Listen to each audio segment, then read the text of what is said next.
Welcome to St. Paul's University Annual International Research Conference, this year in collaboration with the East Africa Communication Association.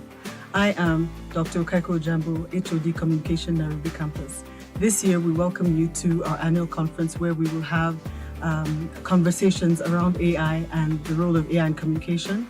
We'll also be looking at how these new ways of communication have impacted the industry of communication through research, as well as the media, as well as health, religion, development, and many other factors. We look forward to seeing you there.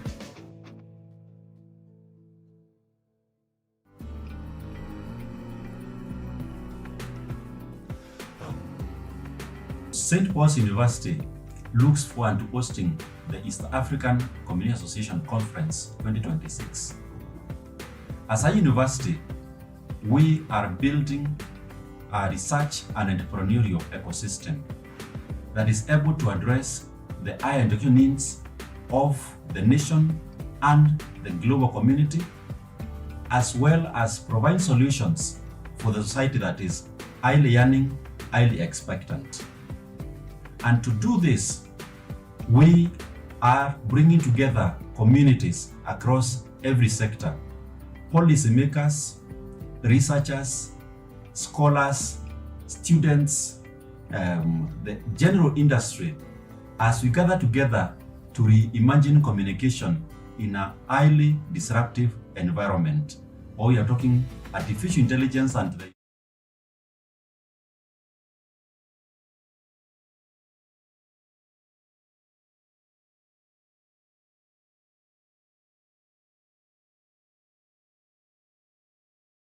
Amen.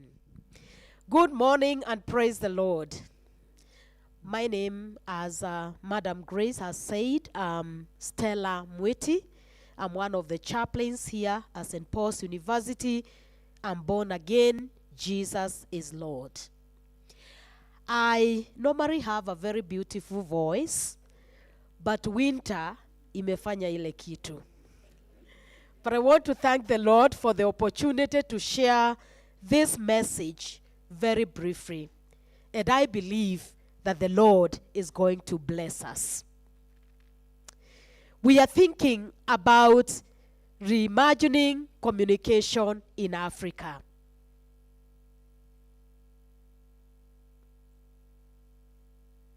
When we think about communication, or when I was thinking about communication, I actually traced communication from the time of creation. So it is not something new. I have always thought about communication, but I've never thought of it as from the beginning. The text that is we are using this morning is Genesis chapter 1 verse 3, which says, "And God said, let there be light, and there was light." If you read Genesis chapter 1, the whole of it, there is a lot about, and God said, let there be, and there was. So this tells us that communication is not new. God speaks and light appears. Order follows. Life begins. That shows us that communication has a sacred start. It forms bonds. It grows community, and it keeps hope alive. Currently, Africa sits at a turning point. We hold many stories. We have many languages. We have beautiful songs, and we have real wisdom. But many a times, Africa's voices are left out, and sometimes they are being twisted and misread. So the question is simple. How do we speak again in a fresh way? How do we use tools without losing truth and dignity? We need tools, yes. But we also need a fresh direction that stays with truth, fairness, and human worth. when we think about creation, or when we think of creation as communication, we know that we are created in the image of God and given the ability to speak, listen, and create meaning. In Genesis chapter 2, verse 19 to 20, Adam is given the responsibility of naming or giving animals names, which actually reflects human ability to understand, interpret, and give meaning to creation. At Pentecost, which is in Acts 2, verse 1 to 4, people from different languages and cultures hear and understand the message of God. And this message becomes a means of bringing people together. This teaches us that true communication should build bridges and not walls. Africa is called upon to reimagine communication. Today, Africa has new opportunities through artificial intelligence, media innovation, and global collaboration.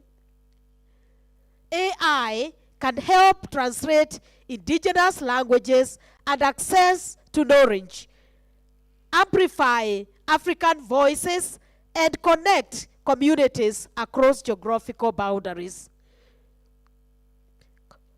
Global collaboration reminds us that Africa is part of the wider world, and therefore we share our knowledge and wisdom while learning from others. This must be a mutual exchange, not a one-sided conversation. Theologically, our understanding of communication can be guided by three principles. First, communication is relational. God speaks into the emptiness and creation responds with order. Our communications should connect people rather than divide them. Secondly, communication is purposeful. God creative word brings life and goodness. Therefore, our wants and technologies should serve humanity and protect human dignity. And finally, communication is transformative. God's words bring light into darkness, and in the same way, responsible communication can turn confusion into understanding, ignorance into knowledge, and isolation into collaboration. And therefore today, we are called upon to move from Babel to Pentecost. I don't know the way you pronounce Babel, is Babel or Baberi and all that. So I mean that one. So we are called upon to move from Babel to Pentecost. The story of Babel in Genesis 11 shows communication being driven by pride and resulting into confusion and division. But in Pentecost, in Acts chapter 2, present a completely different picture. Through the Holy Spirit, people of different languages hear and understand one another. Africa's communication must therefore move from Babel to Pentecost, from division to unity, from misinformation to truth, and from exclusion to inclusion. Our diversity should not be a barrier. Many voices can speak, one spirit can guide, and one mission can unite. So, brothers and sisters, what is our responsibility? As we embrace AI and new media, our universities must prepare ethical innovators who see technology as a means of service rather than domination. Our media institutions must uphold truth, dignity, justice, and responsible storytelling, like the ones that we used to hear, those of us who are in my generation, when we start at the fireplace in our grandmothers' homes. As Africa engages in global collaboration, our voices must be heard, respected, and valued. We must not only consume knowledge, but also create, contribute, and lead. And in conclusion, brothers and sisters, communication is both a gift and a responsibility.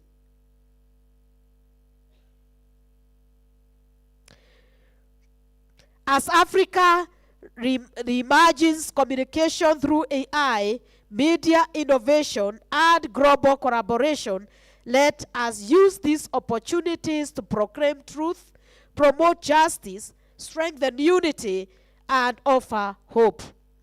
John 1:1 reminds us, in the beginning was the Word, and the Word was with God, and the Word was God. So may Africa communication through scholarship, technology, media, and collaboration bring light where there is darkness, dignity where there is marginalization, understanding where there is confusion, and hope where there is despair. May we become Pentecost communicators. Many voices, diverse cultures, and one spirit, and one mission. Move from Babel to Pentecost. In the name of God the Father, and of the Son, and of the Holy Spirit. Amen.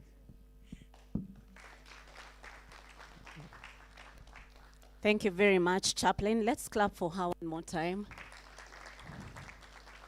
Thank you for reminding us to move from Babel. Would you have known what that is hadn't she asked us to say it the way we understand it?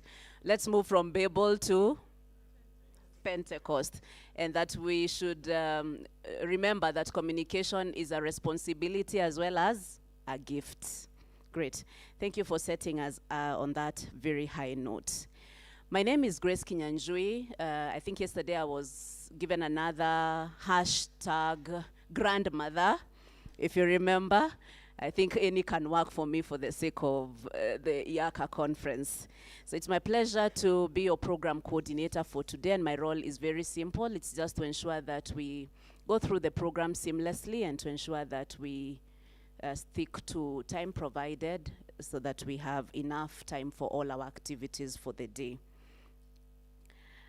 Just a few housekeeping announcements before we go to the business of the day, to just remind rapporteurs for yesterday to submit their submissions at the desk outside the amphitheater. For those who will be going for the excursion in the afternoon, just a gentle reminder to make booking as well as pay for the excursion. There is someone out here to assist with that if you've not been able to do that as well. We will now go to our first presenter. We have 3 presentations today. We have a very short time before we go to our breakout sessions. And the first one is by James Kiwanuka Tondo, who will give us a presentation on the EACA journal. So James, if you are here, please make your way to the to your presentation, rather. Thank you. Let's clap for James. Asante sana. Habari za asubuhi? Njema tu. Okay. So my presentation is on our journal, the African Journal of Communication. And our journal has been let me first make sure that it is on there. So my topic then is suggestions for Africa. My bad, as we say in America. African Journal of Communication research paper writing. I'm professor of communication at Uganda Journalism, Uganda Christian University. Yeah. Okay, so first, let me talk very briefly about this journal. We have published 6 volumes ever since the journal began. I don't remember when, but 6 of them. When I took over, Volume 1 and Volume 2 had been published. I took over in 2022, published Volume 3, 4, Volume 3. We skipped 1 year, and then published Volume 3, 4, and now 6. So in my era of editor, 4 of them have been published. Our aim is to get our journal indexed as soon as possible. The requirement for us is that we must publish 5 consecutive journals, volumes. So we are 2 away from indexing. That's important. So let me begin there. All right, now what I'm going to focus on is what are the requirements for our journal? First, then, we require about 4,000 to 6,000 words. Every journal has reduced the number of words, so pay attention to that, okay? 4,000 to 6,000 words. The review process is short, much shorter than most. It's about 2 months. After acceptance, the journal goes through editing, right? Editing and final, which takes about 3 months. And then once it is, put it together, proofreading takes about a month. So normally, by we are supposed, my timeline has always been about March, but sometimes it takes longer because of reviewers. Reviewing is a problem. Last time I talked, when we were in Addis Ababa last year, I talked about this. People volunteer to review, but we still have a problem. Even as I talk, we have published the volume 6, but there are at least 3 papers out there with reviewers who have not yet returned them. I appealed them to return them so that we can send them to the authors so that they can revise them, so that they can be the basis of volume 7. Please, it's really important. The deadline for volume 7 will be November 1st. So those of you who have got papers, please send them by November 1st. We really want this time to publish by 31st March 2027. Publication is a reward, okay? We are in academia. That's the only way to get promotion. You are not promoted because you are a great teacher. You are promoted because you are what? Okay, so let me just go through briefly the way it is set up, the structure, the abstract. Keep it brief. Keep it brief to about 200 to 300 words. That's enough. Begin with the purpose of the study. Don't give background. It's not necessary. Purpose of the study, the theoretical framework that you used, the methodology used, the major results or key findings, and then the significance or contribution of the study to the field. That's it. 200 to 300 words are enough, all right? A bit more information, a bit more meat, as we say in America, the background to the study, the context, all right? If you could begin with the global to Africa, East Africa, and whatever your country is, then that helps, because that is really important, because particularly for those PhD students and so on, master students, one of the problems they make, the mistake they make, is they don't give us the global picture. Then they come and say in the problem statement, no research has been done. Says who? The reason that you are saying no research has been done is because you have not looked at the global picture, where you should begin. Most of these topics have been written on. Of course, there's limited research on certain specific things, but that can't be said by you. It has to be said by experts in the field who have done research on this. So the problem statement should really not come from you as such. It should come from the scholars. Where do you get it? In the conclusions of every study, people point out what research problem or question they have not addressed. Suggestion for future research. That's where the problem should come. Okay? Now, the problem statement should lead to the purpose of the study. And then, of course, research questions. I've left out that. And if it is quantitative, you can also write some hypotheses. Right? There is a problem sometimes. These master students, they come and do inferential statistics, and then they don't have hypothesis. Then you say, okay, where are you getting these? Where are you testing when you don't have hypothesis? Okay, literature review. You can begin with the prior research or the theoretical framework. It's up to you. Okay. But the bottom line is you need to talk about the theoretical framework, define the theories, link them, the theoretical framework, to the study. How does this how does the theory or theories link to the study? All right?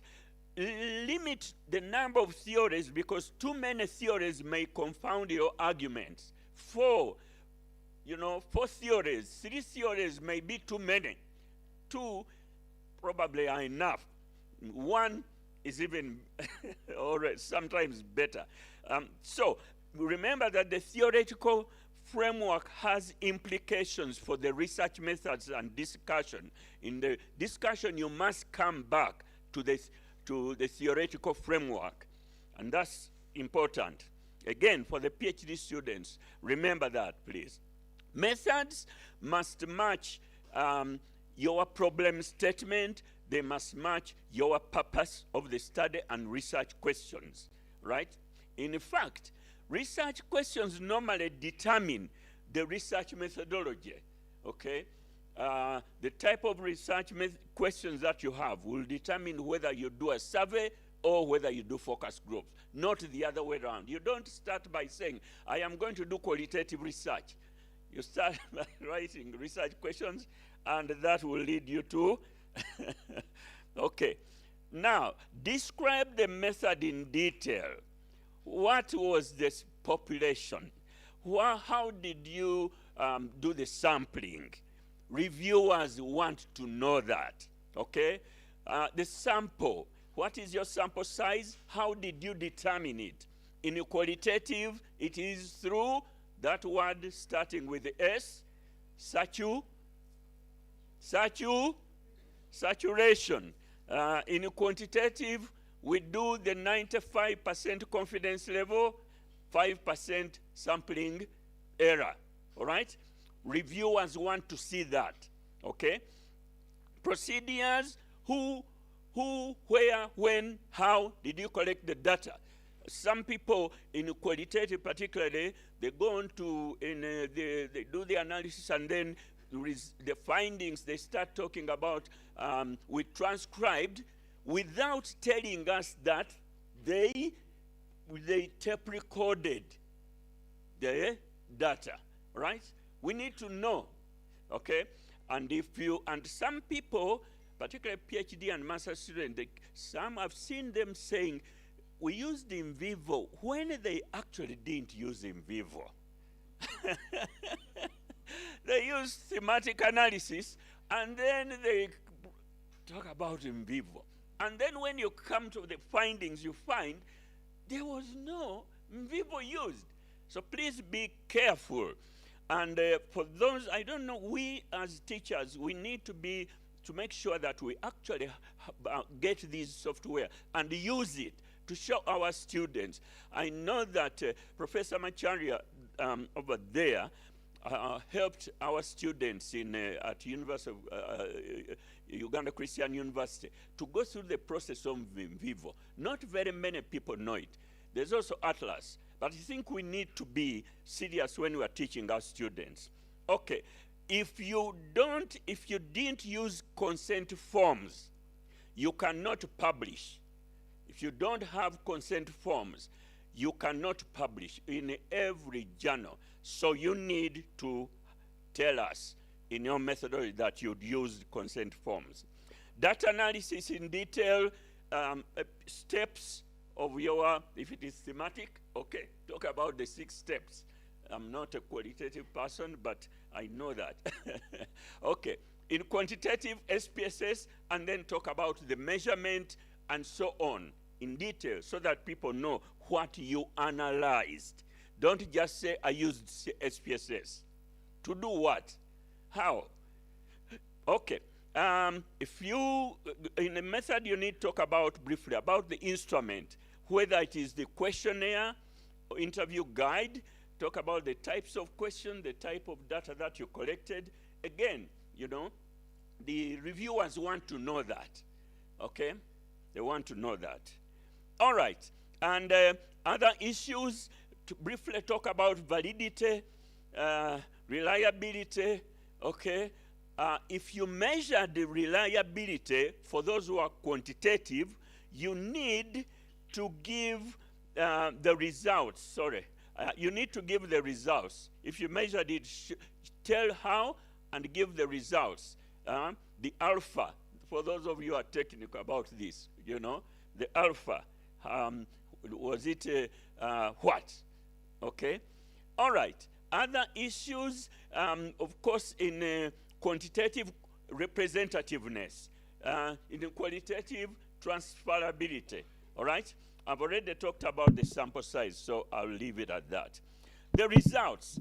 People forget that the results and the discussion are the most important part of the paper. The theory, we know it. The methods, we know it. What you found out is what we want to know. That's what you're contributing. And what that results mean is what you want to know. So this is the most important, and I've seen people writing a huge literature review method, and then when it comes to the findings, it's very brief. No, it should be, these two sections should be the largest, because we want to know what you found out, okay? And those findings must mirror or follow the research questions or hypothesis for those of us who do quantitative. For qualitative, you can follow the emerging themes, right? Or you can follow the research questions. It's up to you, but make it clear, okay? Make it clear that you are following research questions or you are following the emerging themes. Okay, discussion. This is the second most important part of the study. Follow the flow of the results of findings so that it is clear. That way it is easier for people to follow, right? So, and with the subheads of what you, the same subheads that you used in the findings or results, it makes it easier. The reviewers hate when things are jumbled all over the place, and they will return the paper to you and say, reorganize it, okay? Why is this important? This is the so what. I remember yesterday in the keynote discussion panel, somebody talked about the so what. This is the so what. You found out this and this, blah, blah, blah, blah. So what, okay? What does it mean to you?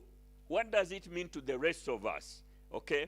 And this is where you are now free to use your language as you wish, all right? And, but you must make sure that you refer back to the literature, okay? So and so, Kiwanu Katondo and blah, blah, blah said this and this. However, for us, that's not what we found out. We found out to the contrary, right? So you refer to them. and then you also go to the theoretical framework, right? And you also need to give us the practical and theoretical implications of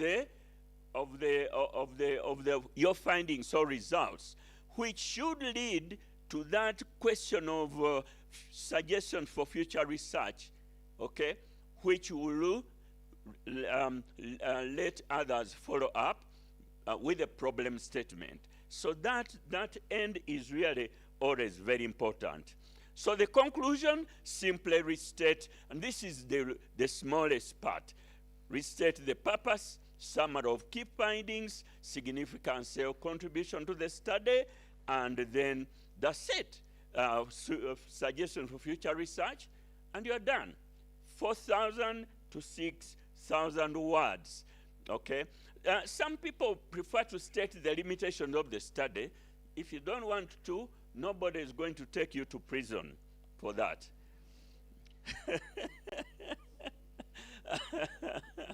In Uganda, nobody is going to take you in a you know that whole thing? Nobody is going to take you in the, what do we call it? Associate Professor Tayebwa. Professor Tayebwa. Which one? The basement. Nobody is going to take you to the basement if you don't have the limitations. Okay. All right. So concluding, for our journal, adhere to APA style. Citations in the text, level of headings, go to APA style. Paragraphing, there's this idea of people starting a paragraph without indenting.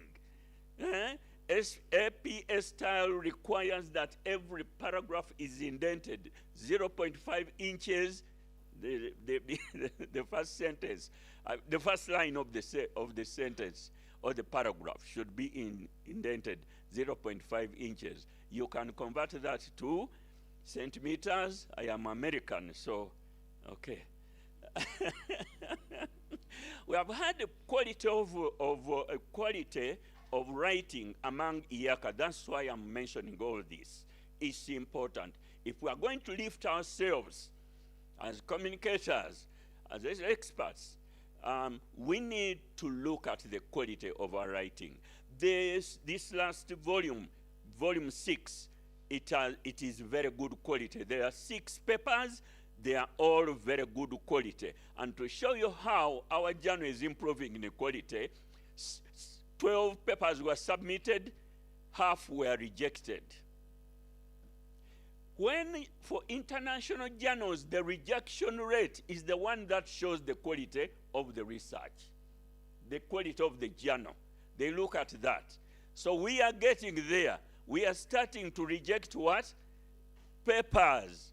So, so our journal is becoming international. Okay. So anyway, so I think that's it. I leave it. Yeah.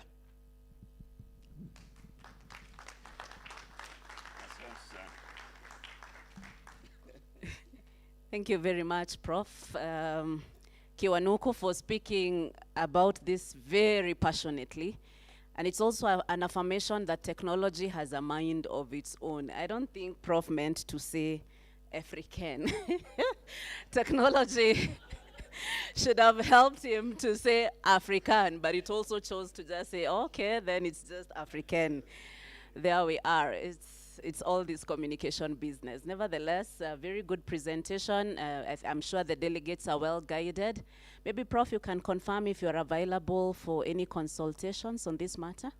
Yes. Thank you. Thank you. So in that case, we may not need to pick any questions from the plenary, but for any clarifications, let's follow up with Prof. That's the code, the passcode. Thank you. We appreciate the presentation. You may have noticed that we have had to reorder our presentations. Our next presenter is coming up shortly. But before then, I'd like to request Thando Vundi, one of our students, to come up here and make a very brief presentation, and then I will be welcoming the next speaker. Vundi?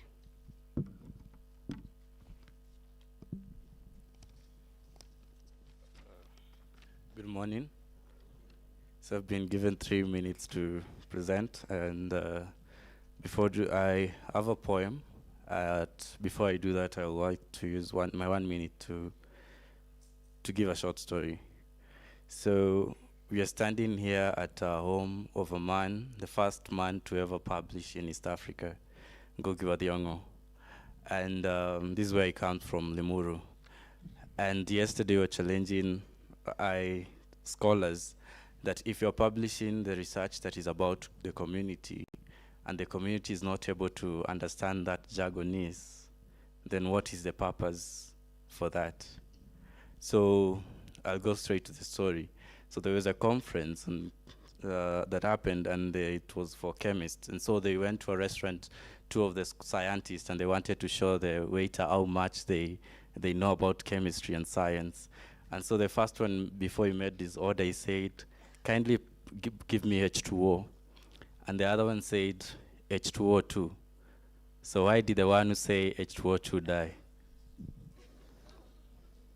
Hydrogen peroxide.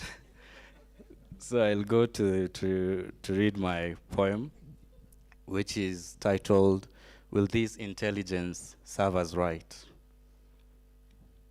Kemet, our mother, cradle and home, from ancient wisdom, our footsteps have roamed. We have carried our stories, our struggles, and our names through seasons of silence, through fire and flame. Yet we ask, who writes the future we own?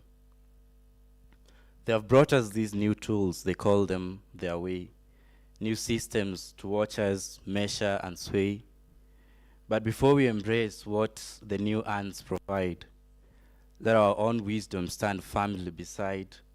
For our people without a voice cannot choose what to say. Africa knows what it means when another defines our borders, our knowledge, our hopes and designs. Refuse to repeat our yesterday's pain. Let Africa think. Let Kemet remain the author of the future that rises from our lines. Let technology serve people, not power alone. Let dignity guide every system we won. Let Ubuntu remind us that I am because we are. Let peace be our brightest star, and let African wisdom be fully on. So today we ask with might, will this new intelligence serve us right? Will it deepen our freedom, our peace, and our voice? Or make our old dependencies return by another choice? So Africa, the future is yours. We rise and write. Thank you. Thank you, Vundi. Africa is ours, and these conversations are for Africa. Thank you. So our next presenter is Dr. Lori Ann Palman. She is the founder and chief executive officer of HERE Global Relief in the United States of America. Peace begins here. That is what she'll be speaking about. A neuro-regulatory communication model for scalable well-being and peace building in Africa. You have a chance to go through her profile that is indicated on our programs. Her bio is very rich. I can just pick a few things to just say about her. She's a clinical psychologist. She's also an author and a film producer. Ever seen such a correlation? That's a good one. She's known for her practices as a spiritual psychologist. She was intrigued by the concept of life after life from an early age after reading a magazine interview with Dr. Elizabeth Kubler-Ross, a pioneer in near-death studies.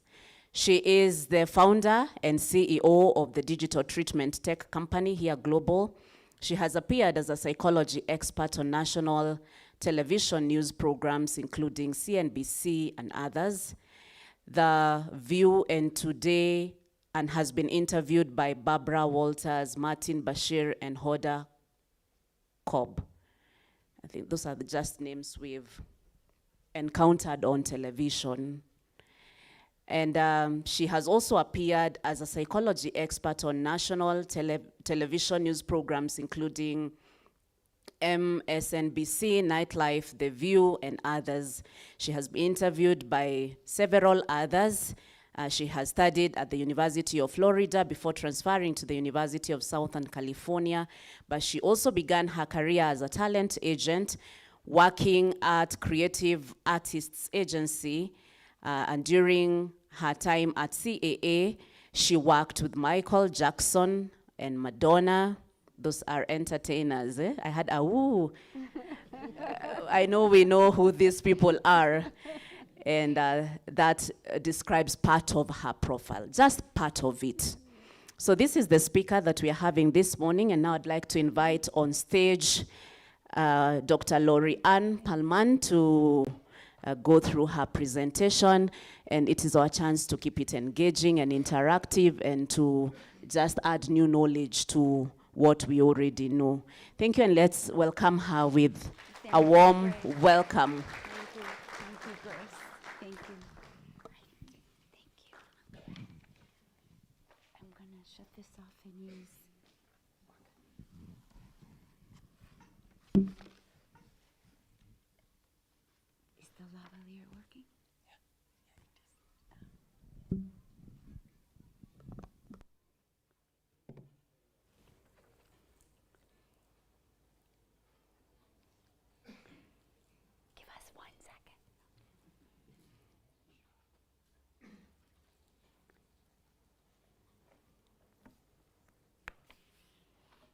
We're ready?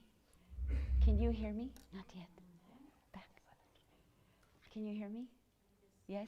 Good. Okay. So I have broken up this presentation to you in 12 chapters, and they will go very quickly. And this first chapter is called Before Words. Good afternoon to all the distinguished leadership and faculty of this beautiful St. Paul's University, to the East Africa Communication Association, to my fellow presenters, to the students, and to the honored guests. My beloved sister, I am so nervous. This is my beloved sister Wamuyu, and Diudene Serubuzuka. I am especially beautifully here for the people of Kenya and this beautiful privilege. You know, in your private time where you sit back in your bed and you say in your inventory of self, and you say, you know, I'm a pretty good person. I'm humble. I promptly admit when I'm wrong. And when no one's looking, my character does do the right thing. And you're thinking, I'm a pretty good person. And then somebody comes along and details that right back to you. And it's good for you to know that you're a good person. But when somebody from the outside mirrors it back to you, why am I getting feedback? Help me, help me.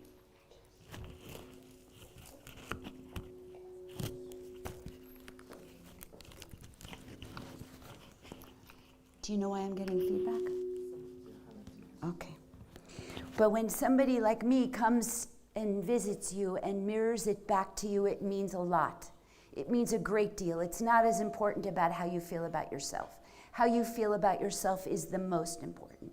But when somebody can come and mirror your details of how you like yourself back, you feel better, you feel empowered. And I am here today because when I received this profound privilege to be with you, I did not experience it as an invitation to a speech. I experienced it as an invitation to a relationship. I did not come to Kenya believing that I had answers for Africa. I came believing that across an extraordinary continent, there are ways of understanding community and faith and belonging and relationship that the rest of the world urgently needs to hear. And they urgently need to remember. Before I tell you anything more, I want us to do an experiment. Put your feet on the floor. I'm going to scream. Shut this off and let me have the mic. It's okay. This is the funny part. We're about to meditate and you've got feedback in your ear. Yeah. How do I do this? Yeah, it's okay. Murphy's Law, right? Okay. We're all right? It's okay. We're all good. What's going on? Can we just unclip that? Because I can walk around with the wire. And now let me turn this on. Hello? Hello? Okay, we're good? Okay, so we're going to do an experiment. Put your feet on the floor, unclench your hands, relax your shoulders, and when you see the sun come up, breathe with the sun, please. Allow the Holy Spirit to enter you.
Without introducing ourselves, without explaining our professions, without agreeing about anything, without saying a single word, something has already happened. Our nervous systems have met. Communication began before language. That simple truth has shaped the work of my life. Chapter 2, yesterday becomes our biology. My name is Dr. Lorianne Perlman. I am a clinical spiritual psychologist, the founder of HERE, a social enterprise that designs digital tools and curriculums to help communities overcome emotional trauma. For more than 4 decades, I have had the privilege of sitting beside people during some of the most sacred and difficult times of their lives. Children, parents, clergy, teachers, healthcare professionals, business and political leaders, farmers and cattle ranchers, people who survived violence. People carrying grief so quietly that no one around them even knew they were suffering. Trauma does not only live in our memory, trauma lives in the nervous system. the mind may understand something that has ended while the body continues to prepare for its return. Yesterday becomes our biology, because today we are still braced, we are still hypervigilant, we are over-prepared. And that is when yesterday becomes our current biology. And communication changes. To someone who anticipates an attack, a neutral face can feel threatening. A question can sound like criticism. Silence can feel like rejection. Even love can be misunderstood. We often believe that conflict begins because people disagree. Sometimes it begins much earlier. A frightened nervous system is trying to protect itself. And when our protection becomes our primary language, curiosity disappears. An infant reads the face of a caregiver long before understanding words. And a child senses deep tension before anyone can explain it. And we knew, you knew, something about us before I ever uttered a word. Communication begins with safety, with breath, with tone, with presence. When the nervous system experiences danger, my wisdom would never reach. But when the body settles, curiosity becomes possible, listening, repair, forgiveness, peace. Perhaps peace begins much earlier than we have ever imagined, before the negotiating table, before the peace agreement, before the argument. Peace begins inside the nervous system itself. Chapter 3, How Africa Became My Teacher. When we were all launching here, we launched it with Laudato Si at the UN on World Peace Day. And there was a gentleman here a moment ago, Alan Otaro, who was the president of the Catholic Youth Leaders in Nairobi. And we had the privilege of talking at the UN in Nairobi. And I arrived carrying the language that I knew best, psychology. But listening to them and the groups, the Catholic youth, and what they were going through, I learned something. In the breakouts, one of the young leaders of the youth were talking about their elders. They wanted to use a hoe. They wouldn't use a machine to till the land. The youth were frustrated. They knew it could mean more ease, more ease on the muscles of this older man, more crop, more advancement, and they were angry at the elder, and they didn't know what to do. And I saw that there was the healing that needed 3 different languages. Faith, and in this instance it was the Catholic faith. Tribe, because of the rituals of the tribe. And psychology. Those 3 lenses were needed, because if I approach their suffering only through psychology, I may never understand the true wound. And I may never completely understand the person carrying it. Faith could hold meaning that psychology could never hold. And tribe and community could hold belonging that an individual clinical model could never fulfill. Psychology and neuroscience could contribute tools to both, and none needed to defeat the other. They needed to listen to one another. That encounter changed me. Nairobi changed me. Those young people changed me. And Africa had begun teaching me before I even understood I was the student. And we kept listening. We met with the faith leaders. And at the Vatican, I had the privilege of meeting Cardinal Turkson of Ghana and exploring the moral ecology expressed through Laudato Si, the relationship between human dignity, our communities, and our common home. Here in Kenya, Sister Wamuyu helped me listen even more deeply, more joyously, understanding that sometimes trauma was treated best by joy, by dancing, by love. And through Pax Christi, Dieudonné, sitting here, this great man who's the organizer of all of Africa for Pax Christi, brought me this perspective that shaped my life through his early life in the Congo, and the years of peace building through your great continent.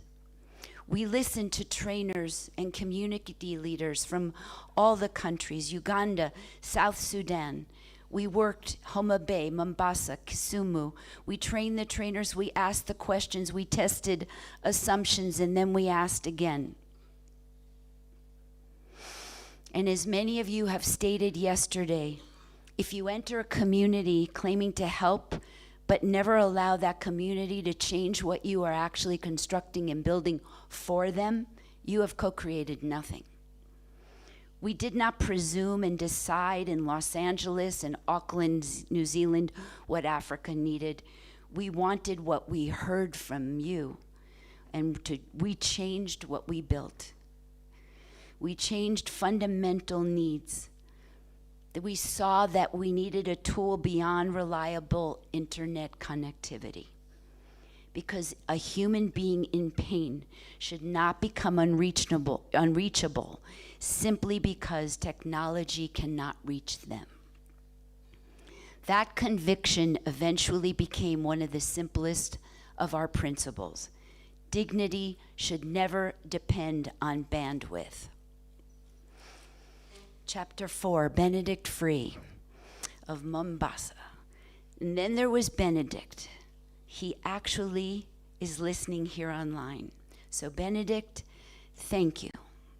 This man taught me something about communication that no university could ever teach. Benedict founded an important clinic serving a violent community with very little mental health. My co-founder, Howard Hunt from Auckland, New Zealand, and we gave him one iPhone and asked whether he could begin exploring our trauma tool in a pilot in Mombasa.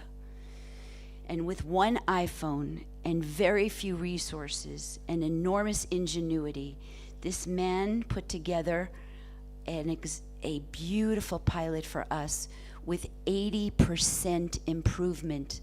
Just using the tool for 3 months, 3 minutes a day, there was a complete uptick, a lack of suicidality, a lack of anxiety, a lack of stress and depression, and an ability to have restorative justice between the victims and the perpetrators. So we were coming to Mombasa, and Howard and I traveled very far. And Benedict said, I will meet you at the hotel, even though we were arriving very late in the morning. And I was, no, please don't come. Please don't come. I will be exhausted. Please don't come. And then I came into the lobby, and there he was. I was actually angry at him. Waiting at the lobby, I was so hurt that he couldn't hear my need. Please don't meet me. All I wanted was a shower and a bed. And then I realized he had come such a long distance to welcome me. I kept thinking, can't we please meet in the morning? And Howard reached into my ear and said, Lori, just hug him.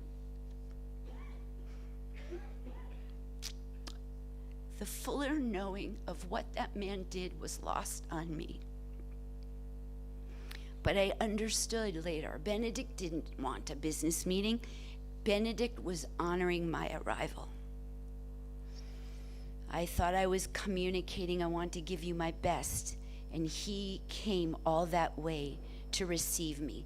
2 people, 2 cultures, 2 languages of care. One very tired psychologist who had a lot to learn. And Benedict, how I understand that more. Because communication is not just what we intend. Communication is what another person experiences. And sometimes peace begins when we discover that another person has been loving us all along, but in a language we have not yet learned to recognize. What we built, chapter 5. Those experiences changed Howard and I. So I guess I should tell you a little about who we are.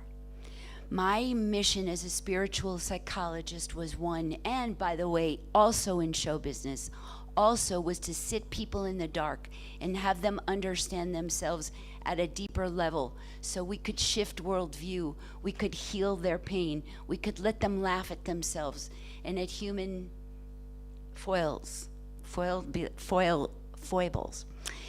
Much of my life has been about enduring the healing through God, no matter what your definition of God. So much of my life was questioning human beings. Why do we hurt? Why do we heal? What allows us to love ourselves and another person at the same time? Not defer, not be a doormat, but how do we become loving of self and other at exactly the same time? It takes a lot more energy to get them to consensus. It takes a lot more energy to listen. But that is where, my beautiful chaplain, we find unity. When we can come together and truly open our heart and listen. So Howard, my co-founder from New Zealand, was the first man to invent the app. And I was lucky to have his technology with what we're about to share today. We've been working together since 2012.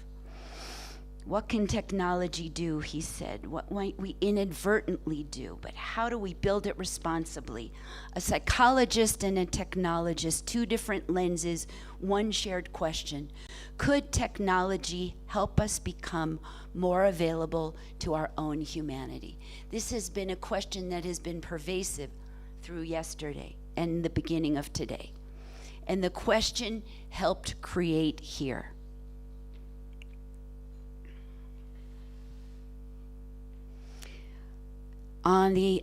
You see us in Mombasa with the trainers. Below is Howard with Benedict at the clinic. That Benedict is the big red shirt. And there is Dieudonné giving out with Sister Waimuyu all of the graduation of the trainers. And up above is Cardinal Turkson at the Vatican at the Laudato Si meetings. All of this helped shape here. This is a little taste of what here looks like, but let me keep going. So we are a neuroscience-informed application with curriculums embedded native into the app. It is an animated app to address all ages, all families, all cultures, all languages. But why? Because not only after the argument or the conflict, we can reach people. We believe we can reach people before it, before panic overwhelms us, before the parent answers the child, before the teacher enters the classroom. One wounded nervous system at a time. Because trauma that is not transformed is transferred.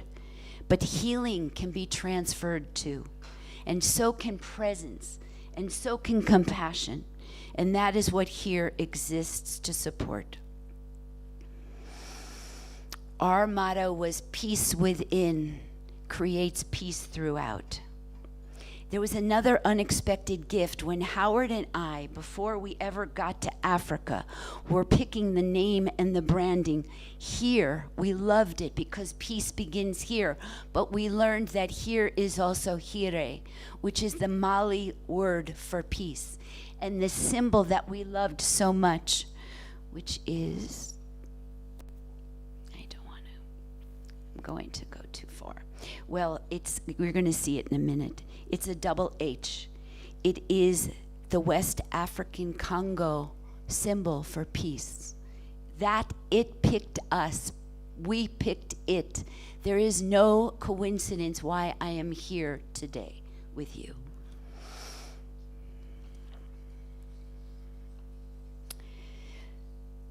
So the neuroscience underneath the work is absolutely understandable. We have a trigger, we have an activation, We have a reaction and then we repeat it. That wounded nervous system has a reaction. We react and we repeat it. Over time, that pathway becomes so grooved into our neuronic architecture because neurons that fire together get wired together. So if love and violence get wired together, a parent will hurt a child. A brother will hurt a sister. But we can change that. And do you know how we change it? Through a pause. The intervention of just a simple pause. And another pathway becomes possible. The trigger comes, and then we pause. And then we have regulation. And then we have awareness. And then we have a choice. And then a new pattern begins, a new neuronic pathway, a new way of problem solving, a new way of stopping the violence. We do not erase the past.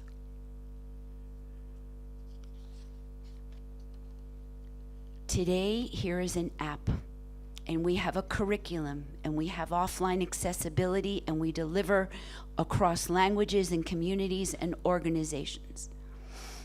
And I will show it to you. We are going to have a breakout for me to give you a demonstration. And if you want that, you come to me, and we will do it.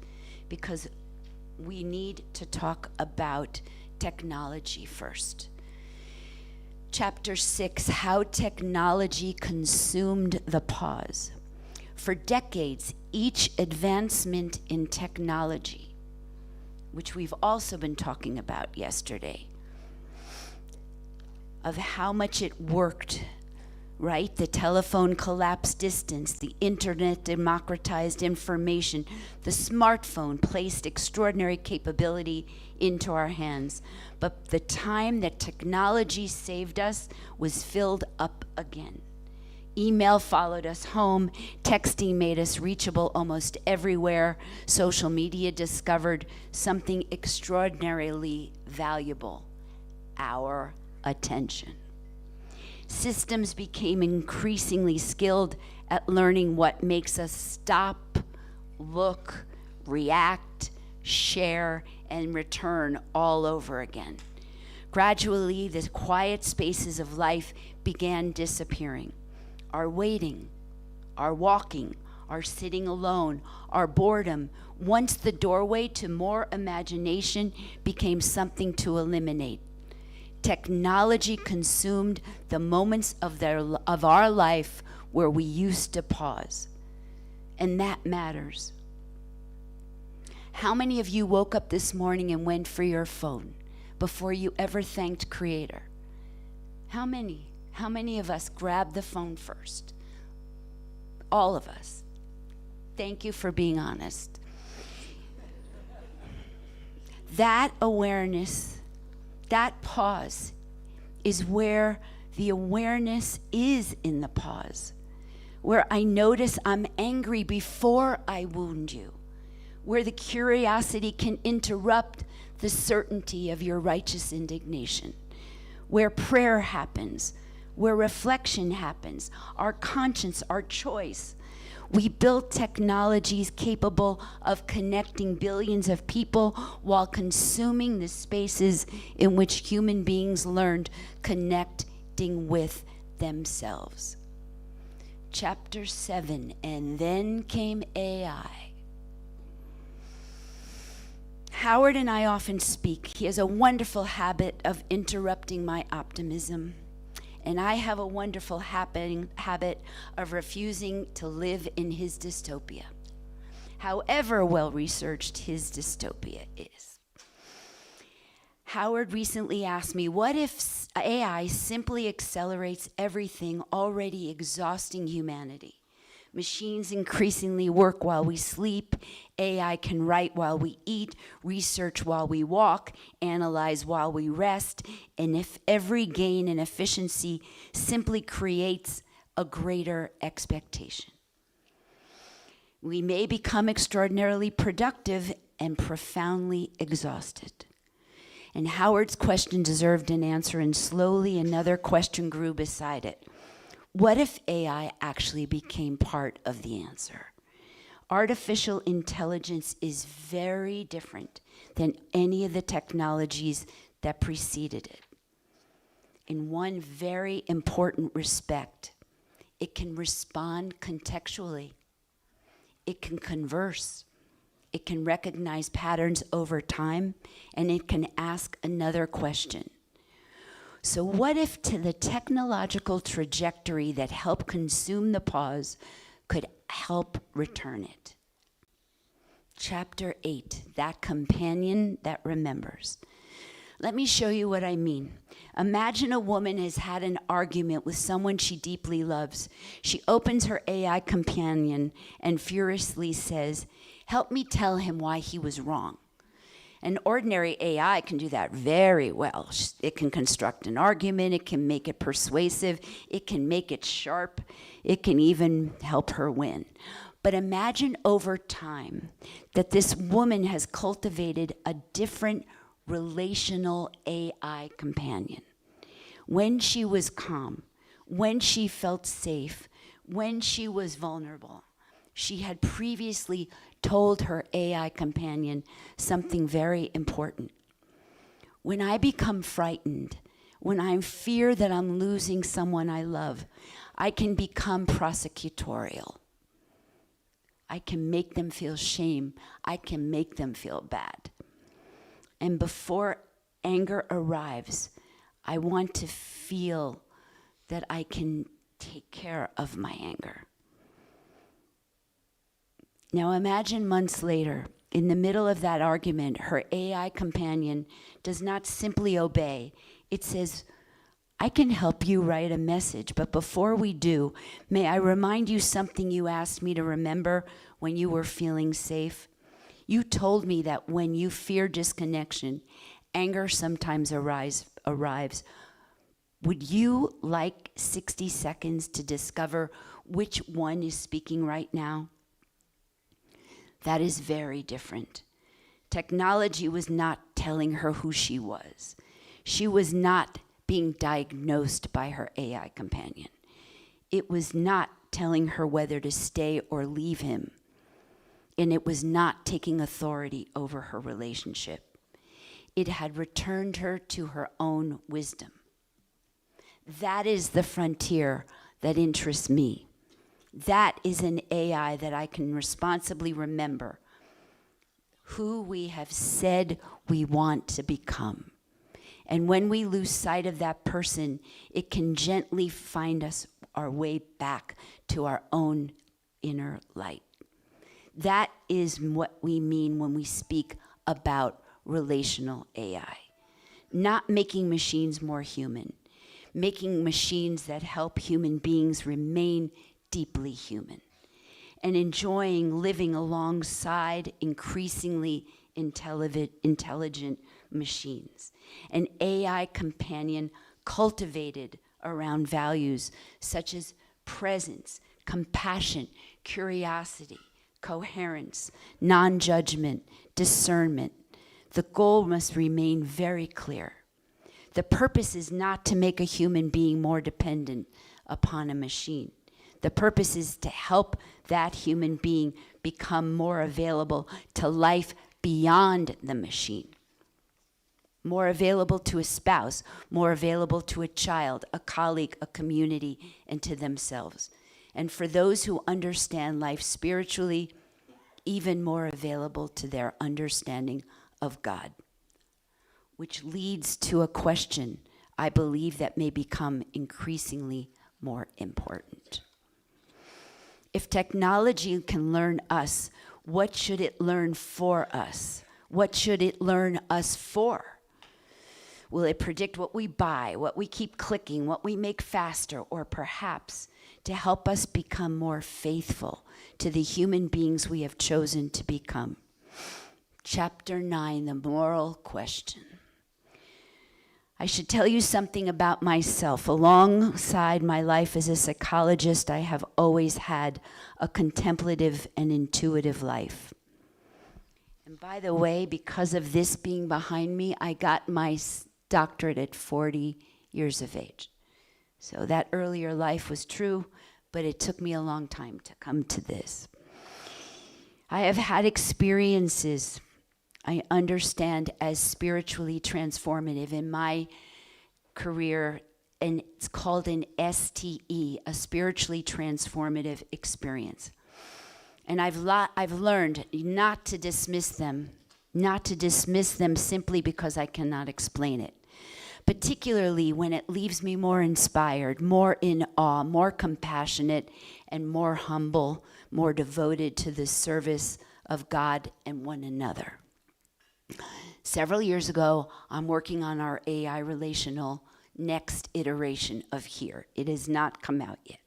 And while working on it, Pope Francis keeps coming up in my mind and on paper. You know how you get signals? You're reading something and there's Pope Francis, and I say to myself, Lori, look up what Pope Francis has said about AI. So I did, and suddenly the conversation widened. The deepest questions were not technical, they were moral. Human dignity, responsibility, the common good. Who benefits, who gets left behind, who must be surrendered. And simply because a machine can do something more efficiently, you may understand what led me there was intuition, coincidence, spiritual prompting, or something else entirely. You do not need to understand it as I do. But what should technology serve? The question has never left me. Chapter 10. Now Africa should help shape what comes next. And that is why I believe this conversation belongs profoundly here, here, here, here, here, here. This is why I am here. You know the best of Africa has already been demonstrated technologically. You have gone beyond the following the Western adoption of technology patterns. Across this continent, you have leapfrogged fixed phone lines. Kenya was the first country to bring through mobile financing, you know. And now another threshold is arriving, dear Kenya. AI is increasingly placing sophisticated knowledge and capability into everyone's hands. But Kenya should not merely develop it, it should own it. Kenya should help shape what artificial intelligence becomes. As many as yesterday have said, by shape, which languages will they understand? Which values will be informed? Who decides what community's knowledge is used for? And where should the sensitive data live? That was what many were stating yesterday. Yes, there's culture, governance, stewardship, increasingly data sovereignty. But now, let's talk about those three lenses that I learned. Africa holds the connection to Mother Earth. Africa has never lost its connection to Source. And Africa leads with the spirituality of God. And whose arms would I rather be in if I was going to go forward with a future in AI? Did you hear that? Community, you understand it. Faith, you understand it. Interdependence, you understand it. Responsibility to another. I went to get my visa at the consulate, the Kenyan consulate. This man, Emmanuel, was telling me, like Benedict, his mother would dress him up, cook a chicken, and walk to the bus stop and wait for hours for their father that was on a long business trip. Whose arms would I rather be in if I were bringing AI into the world? You understand something that I should never actually utter these words as a foreigner? Utu. The wisdom of Ubuntu. I am because we are. I use these concepts so humbly. No American upbringing could ever give me the understanding of what an English translation could. I am because we are. They offer a question that Silicon Valley, USA desperately needs to hear. Not only what I can accomplish, but who are we when we are becoming together? Imagine what could happen if we began there. Who are we becoming together? What if the parent catches that inherited reaction and before they pass it to the child? What if the teacher regulates their emotion before they walk into the classroom? What if a faith leader gains psychological tools without abandoning spiritual knowledge? What if a company's technological success was not just measured through productivity, but happier employees, healthier relationships, better understandings and listening skills? That's better problem solving. That emotional regulation is indeed strength. That emotional regulation will lead to peace. That curiosity can be stronger than that certainty. That disagreement does not require dehumanization, shame, or blame. That love of self and another does not mean to compete. This is how peace is doable. One nervous system at a time, one relationship, one family, one community. And here's the invitation. How here works is that it needs no Wi-Fi, no cable. It works because the community helped shape it.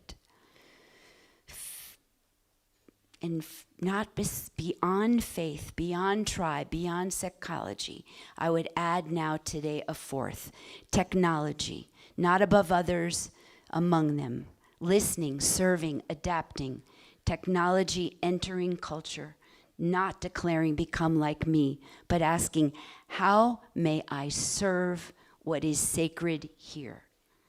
That is artificial intelligence I want to create. This is a shared experience. Okay.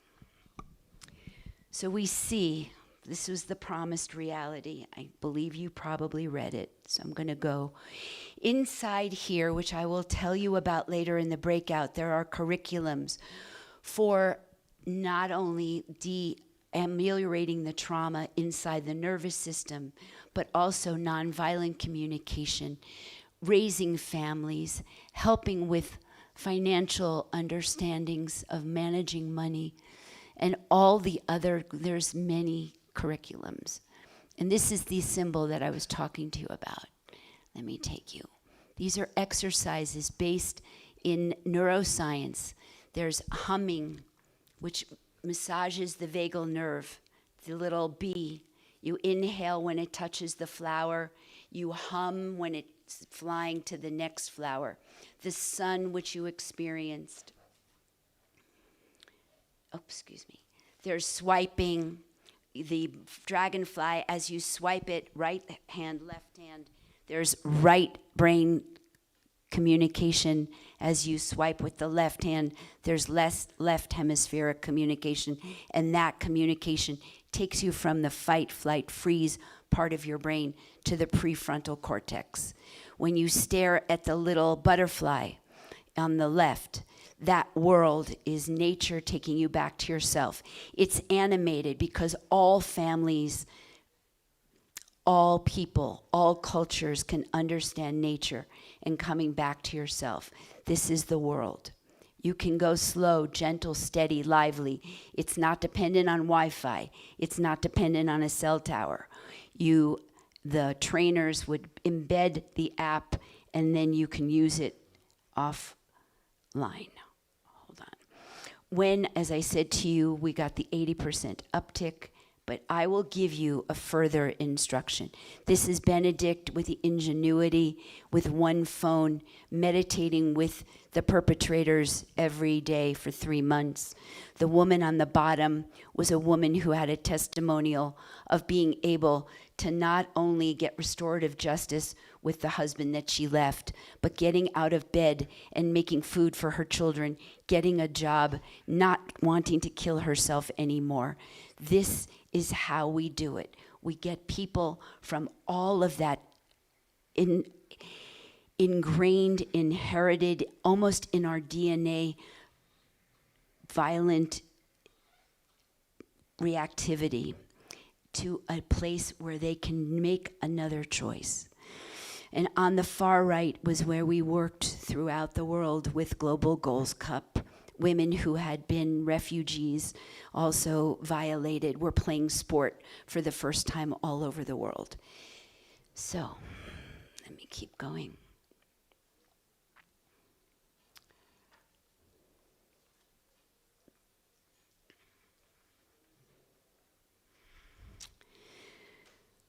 So let's pause one more time. When you sit with somebody, for the survival of the organism, what happens is that your heart tries to syncopate at the same beat as the person you're connecting to.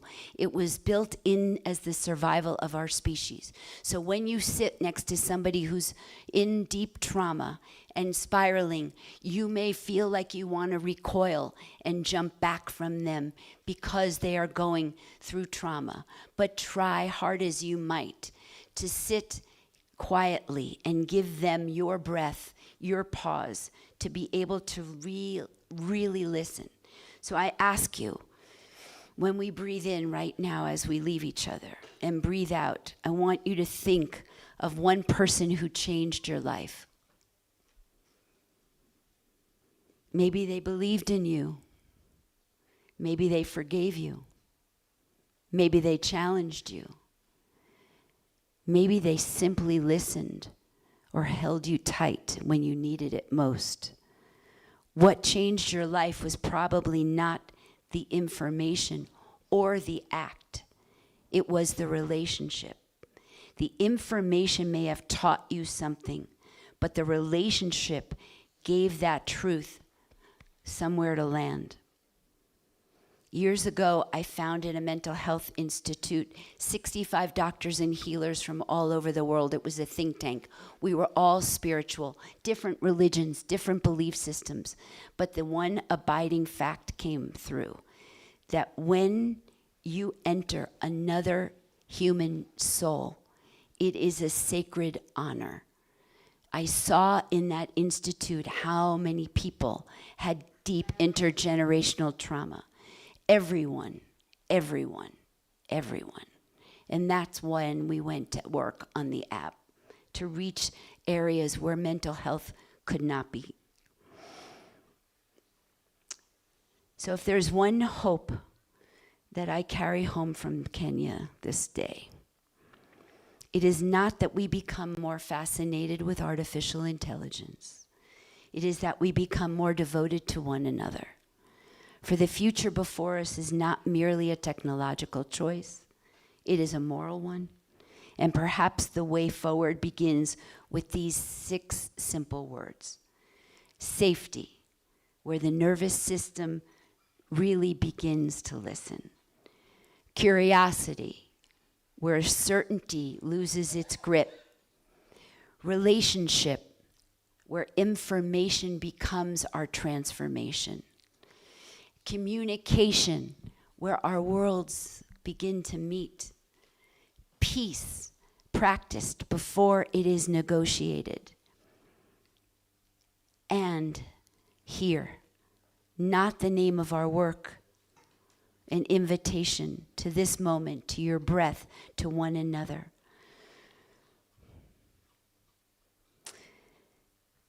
Technology will become more intelligent, but dear God, please, may we become more loving at the same pace.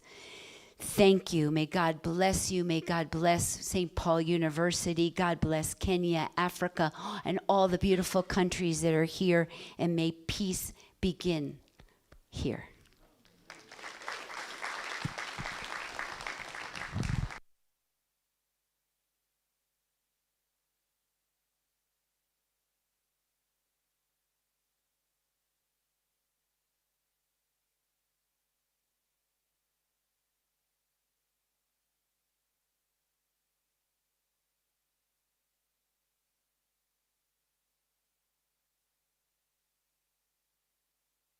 Let's clap for Dr. Laurie.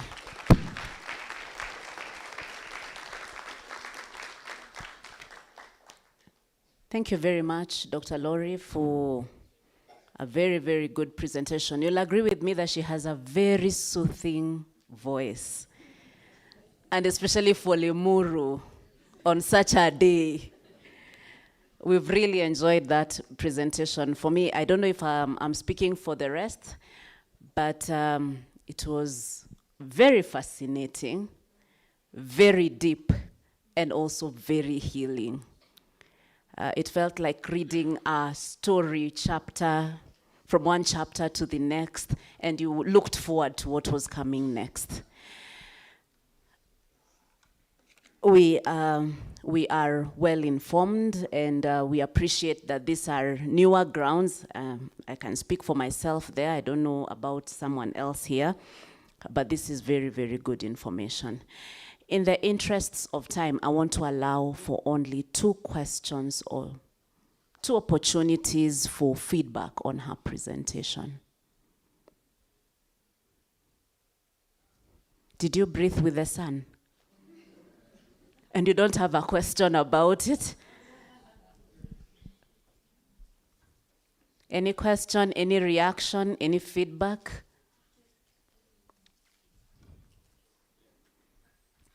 There's a question. Dr. Gesimba, if we can pass the mic to him. Any other person? So we can have the lady who shot her hand for me. You can agree. Dr. Laurie has committed to be available after this session, today and tomorrow, for any further consultations concerning what she has presented on. So then if you don't get the opportunity now, you have time to consult with her. Dr. Gesimba.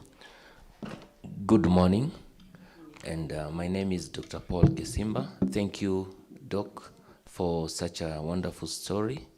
I've heard you, Prof, yeah? I've heard you before, and through Sister Wamuyu, we have talked about your software. I've gone to the software, I've checked your innovation, but I was just asking, yes, you developed a software for psychology and the breathing, a very good innovative style of a therapy. But I'm trying to see, you made it to reach the far ends of the world where you cannot reach. But I was still asking, I know we have the less fortunate people who cannot still understand the application of the software. Maybe what will you do to ensure that it's easy and well applicable to people who don't understand? Because I know the less vulnerable, fortunate, might not understand about technology. Thank you. Thank you. Thank you, Dr. Gesimba. We can take one more. The ladies at the back, did you agree on who? Thank you. Go on.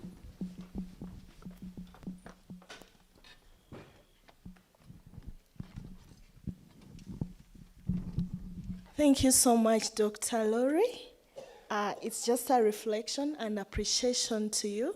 Thank you for the provoking question that was saying, what if our success at workplace is tied to the happiness of the team than just accomplishments? Back in Uganda, statistics show that people are leaving workplaces at a very high pace. Attrition is so high. And when you asked this question, it got me thinking. And I wanted to use this opportunity to talk to everyone. What if the the success of our workplaces is indeed tied to the happiness of our teams, ensuring that every team member is happy so that they can give us the results that we desire so much. And back in our villages in Uganda, many people think that our culture is local. But thank you so much, Dr. Lori, to tell us that it is right for us to have Ubuntu. Ubuntu. Luganda, they say Ubuntu. In my language, Lumasaba, they say Bubun. And my mother would always say when we were young, have Bubunu. Have Ubun. That person doesn't have Bubunu. You need to have it. So if each boss, each person leading someone, back even in our homes, if we could just have Ubunu, then the world will be a changed place. That even when we apply AI in the work that we do, we think about Ubunu, Ubuntu, Ubuntu. We are because, I am because we are. Thank you so much, Dr. Lori.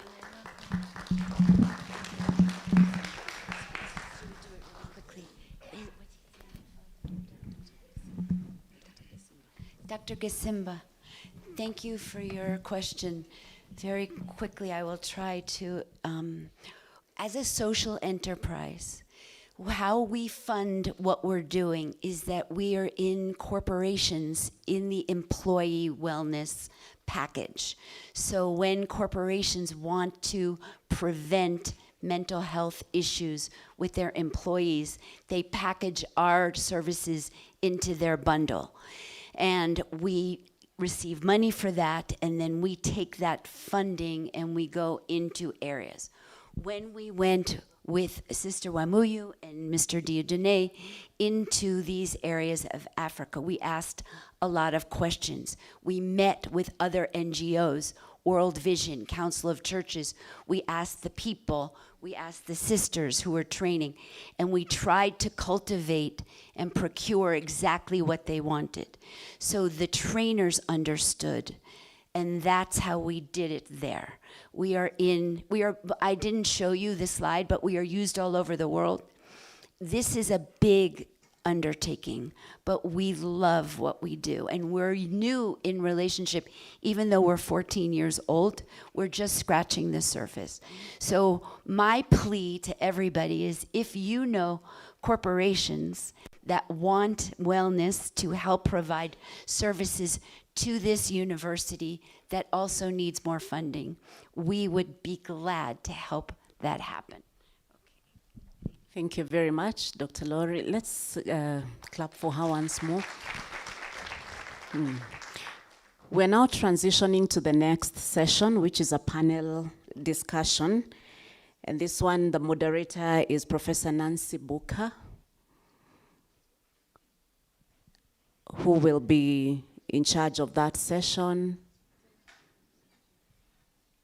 together with the panelists involved. So I'll be inviting her so that she can take us to that other session.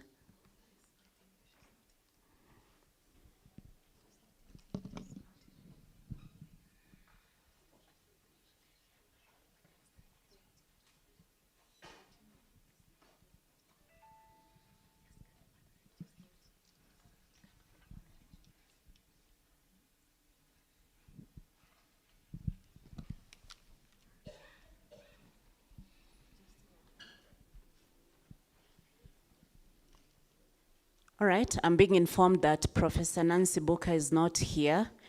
However, we do have the panelists. I'd like to invite you to take the seats at the front. Please make your way if you are a panel discussant for the topic Media, Digital Authoritarianism, and the Future of Free Expression in East Africa. Please take your seats.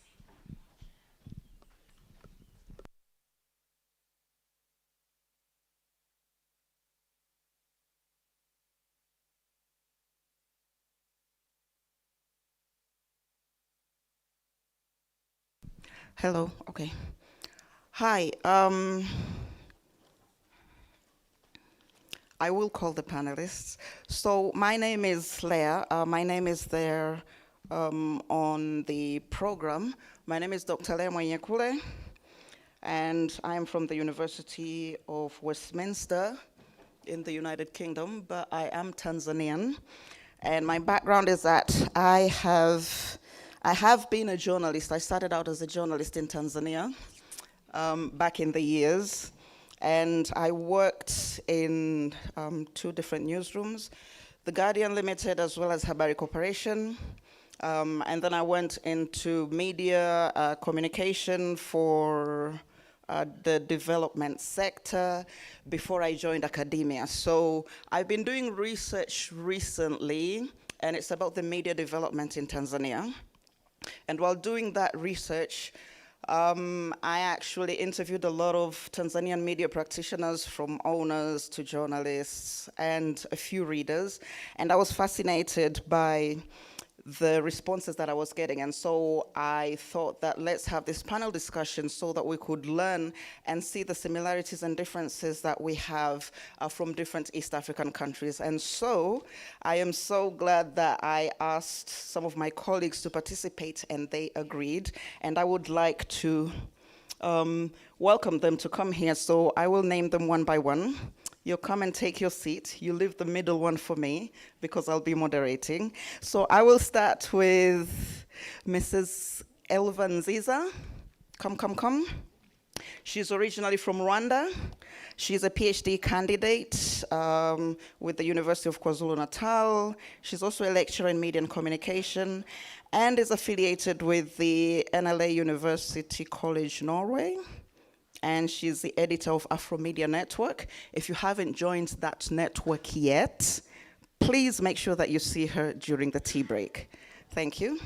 The second one is the very distinguished Professor William Tayiba. There you go. Ugandan. He's from the Department of Journalism and Communication at Makerere University. And I have a fellow Tanzanian. Where are you? Dr. Doto Paul Kuhenga. So he is a senior lecturer with the School of Journalism and Mass Communication, is that what's it called? Okay, that's my alma mater actually. It used to be called Tanzania School of Journalism when I studied there. It's with the University of Dar es Salaam, and he's a lecturer in journalism and media studies, and also the head of communication and marketing at the university. And from Kenya, we have Mr. Dismas Mokua, who is a political risk analyst and a strategic communications advisor. He is a former journalist and with the Kenyan media, and also a contributor to a couple of news organizations, BBC, Bloomberg, CNN, Al Jazeera, etc., etc., etc.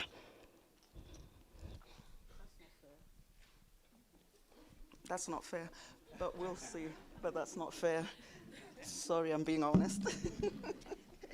But we shall see. Okay. 20 minutes allocated. Yeah, she said 20 minutes allocated. That's why I said it's not fair. But we shall see how the discussions go on.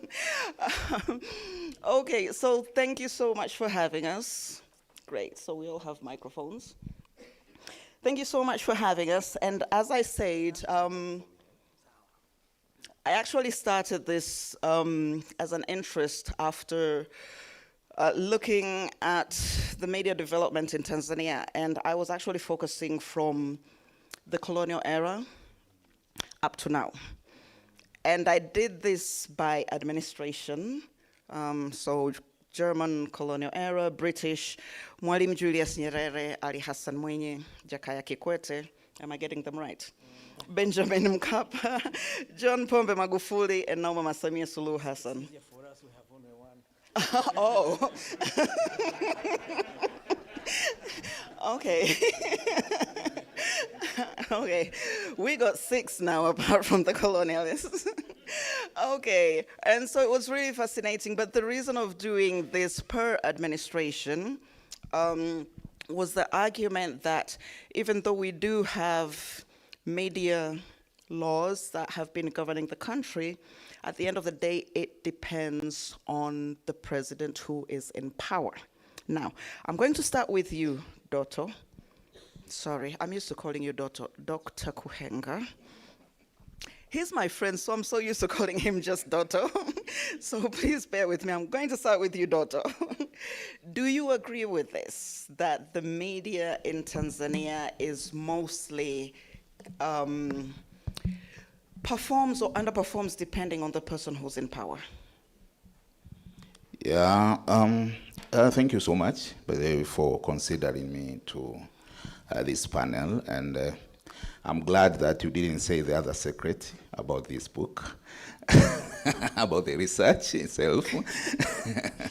Yeah, at some point I was involved in actually reviewing her work, and responding to your question, I agree. Yeah, I agree with that, because looking at the experience, looking at the way things have actually been going through all these years, you find that things do change drastically when there's a new president, when there's new administration. And it doesn't change just in one aspect, it changes in many dimensions, be it political, be it economy, be it social, be it cultural and all that. And specifically for the media, you actually agree with me that when you look at both ends, be it qualitative or quantitative, you find that things will change when there's a new president. You'll find that, for instance, there are so many newspapers being registered. Yeah. You know, like you find even other people whom you have never known that they will engage themselves in the media. You find now they are actually becoming media people, like they actually want to own newspapers and all that. And in terms of the laws, you agree also with me that when there's a new administration, you find the direction in terms of the law, especially with the media. You find that there are a lot of things changing depending on the new administration. So I agree that it's actually very, very appropriate to look at least with this angle of administration by the media changes. Okay. Yes. Thank you. Thank you, Dotto. I'll get to you, Elva. Can I call you Elva? Okay. Okay. I'll get to you, Elva. Okay, so I think Rwanda has had different administrations, unlike our neighbors here.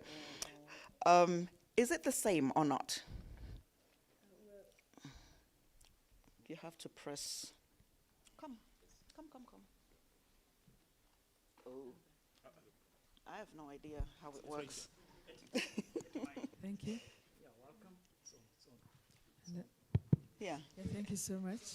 Yeah, I would like to say that yes, it is the same, because I was one of the pioneer students at the School of Journalism and Communication in Rwanda. We started in 1995, at the time when the country was coming from the difficult times of the genocide and the role that the hate media played in the country at the time.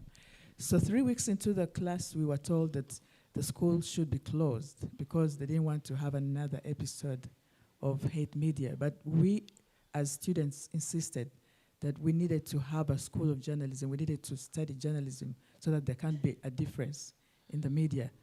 So that's how the school was allowed to continue. And I believe there's a very big difference when it comes to the change in administration, especially in the Rwandan context. Okay. Okay, before I get to our friends from Uganda who have only had one administration, let's turn to Kenya. So with Kenya, a couple of years ago, you changed your constitution. Sometimes you say that you have more freedom compared to other African countries. Would you actually say that there is freedom of the press, freedom of expression, and does it depend on the government administration, or you guys are the best, you know? You know, first of all, I'm very intimidated. I'm in the company of PhDs, and I'm the only practitioner, so my voice could be a bit compromised. Now, okay. Now, unlike my friend from Uganda, who probably fears the basement, the way the media has been working in Kenya, starting from, well, I was not around during the time of President Kenyatta, but I understand there was relatively a lot of freedom. And then are you talking about the first Kenyatta or the second Kenyatta? First okay. President Jomo Kenyatta. Then under the second one, President Moi was around for 24 years. The media was a bit suffocated, but we had a few guys who were extremely powerful and daredevil. We had a magazine called Finance and another one, Society, which were very powerful. And the majority of the guys who pushed for the freedom of the media were actually university teachers. They even had a publication called Mwakenya.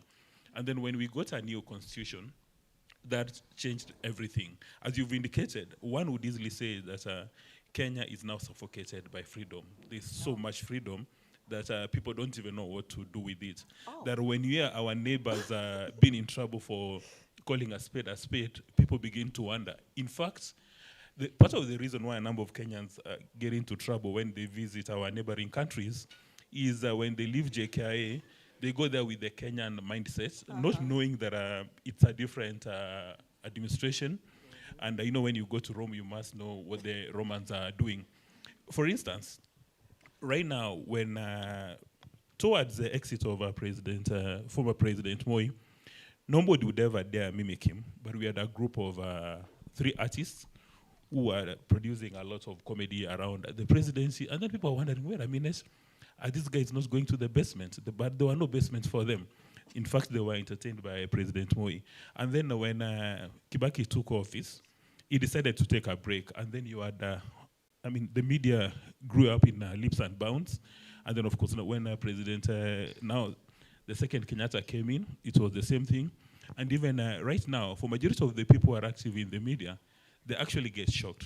And I think it's probably only in Kenya where you give presidents these kind of nicknames like Kaongo, Kasongo, and really nothing happened.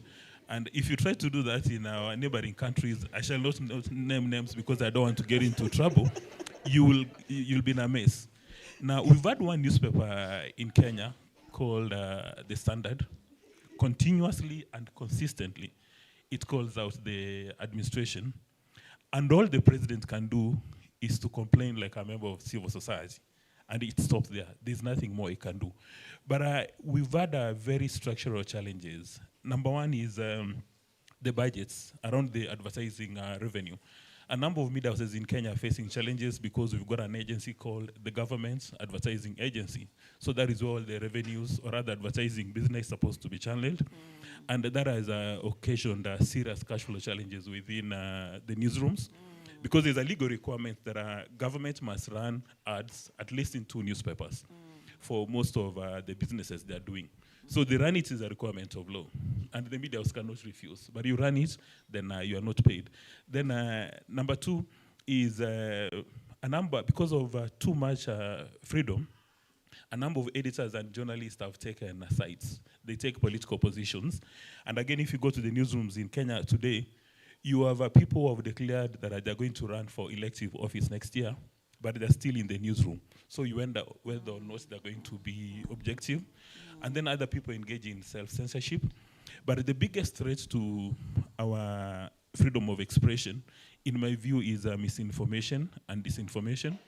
Because of research challenges, a number of journalists in Kenya and editors, because of limited research capacity and resources to go and look for solid content, a number of them erroneously tend to rely on bloggers. And bloggers can come up with funny stories, or they can cook stories and set the agenda. And then finally, when the CDF died in Kenya, and I know some of these things you cannot mention it in, there's a gentleman on my left, he may not mention this, he'll go to the basement. The bloggers they got the information around 2 o'clock in the afternoon that the CDF is dead. And within an hour, it was all over social media. So everybody in Kenya knew that the CDF is dead. But because it was such a sensitive issue, we had to wait for the head of state to do a formal announcement late in the evening around 7 o'clock. Now, what that happens during that incident, it gave these bloggers high levels of credibility. So now in future, when they do a breaking news item, probability of people believing in them is very high. And when now they present information which confirms people's biases, then people, they can take their word to the bank. However, had it not been for the 2010 constitution, which, the president can do something today, and anybody can go to court in the, they call it public interest litigation, and stop that. And then also there was an attempt by the administration. They came up with a funny piece of legislation saying people are abusing the cyberspace. So the matter was, there was a piece of legislation passed. It went to the High Court, but the Court of Appeal declared a few parts of that legislation illegal, unconstitutional, and null and void. So I think what has really supported Kenya is the 2010 constitution and having fearless judges in the judiciary. Thank you. Okay, thank you. So in Kenya, you have too much freedom to the point that you don't know what to do with it. That's news for some of us. Actually, let me make the last point. And again, one of the challenges I find in the newsrooms is that right now there's a thin line between the commercial section and the editorial section. Okay. It's very strange that you have editors attending commercial meetings and commercial guys attending editorial meetings, because sometimes people fear stepping on the toes of the advertising boys. Because if you're having a challenge getting money from the public sector, then if you step on the private sector, you'll be in a bit of trouble. So for the big spenders in Kenya, the big boys, I'll not name names because I'll get into trouble, it's unlikely that media houses in Kenya will run negative stories around the big spenders. Okay, thank you. You've raised some really important points here that we will talk about with my colleagues here as well. Bloggers, the power that they have nowadays, etc. But there will be time. But let's talk about Uganda now. You haven't only had one administration, come on. You used to have Milton Obote, I believe, etc., etc. So how is it? And especially because I'm usually confused with who exactly is your president.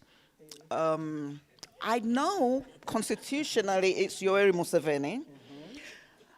I follow his son on Twitter because he's really interesting. And he was a guy who he's also the CDF, right? Chief of Defense Forces. Correct. And he actually banned some media outlets that are now owned by a Tanzanian business tycoon, Rostam Aziz. And so I was a bit confused. Is that the law? Is his position as a CDF? Is it his position as the president's son? Does he have some kind of power to just ban anything? So I don't understand. Can you please enlighten me? It's all the above. And I don't understand either. Yeah, I think the Ugandan case is indeed a very unique one. But let me first state that I'm very privileged that I have been, and I still serve in all the countries of the East African community. I was a visiting professor at University of Rwanda for many years. I am current external examiner at the University of Dar es Salaam. I'm external examiner at Daystar University here, which gives me a very good perspective to understand how the region works, but also look at our own situation introspectively and try to ask or reflect on the tough questions as an academic and stop there. Because at the end of the day, what is mentioned is very true, that number one, myself, an example, I started my journalism career at the New Vision newspaper, which is government-owned, and very quickly moved to the Monitor newspaper when Nation Media, owned by Kenyans, bought the Monitor newspaper. So I worked as a journalist for the Monitor newspaper. The reason I moved from the New Vision was precisely the topic we are discussing, freedom of expression. In a government newspaper, you write an article, it comes out in the newspaper, you see your name there, but you can't recognize the article.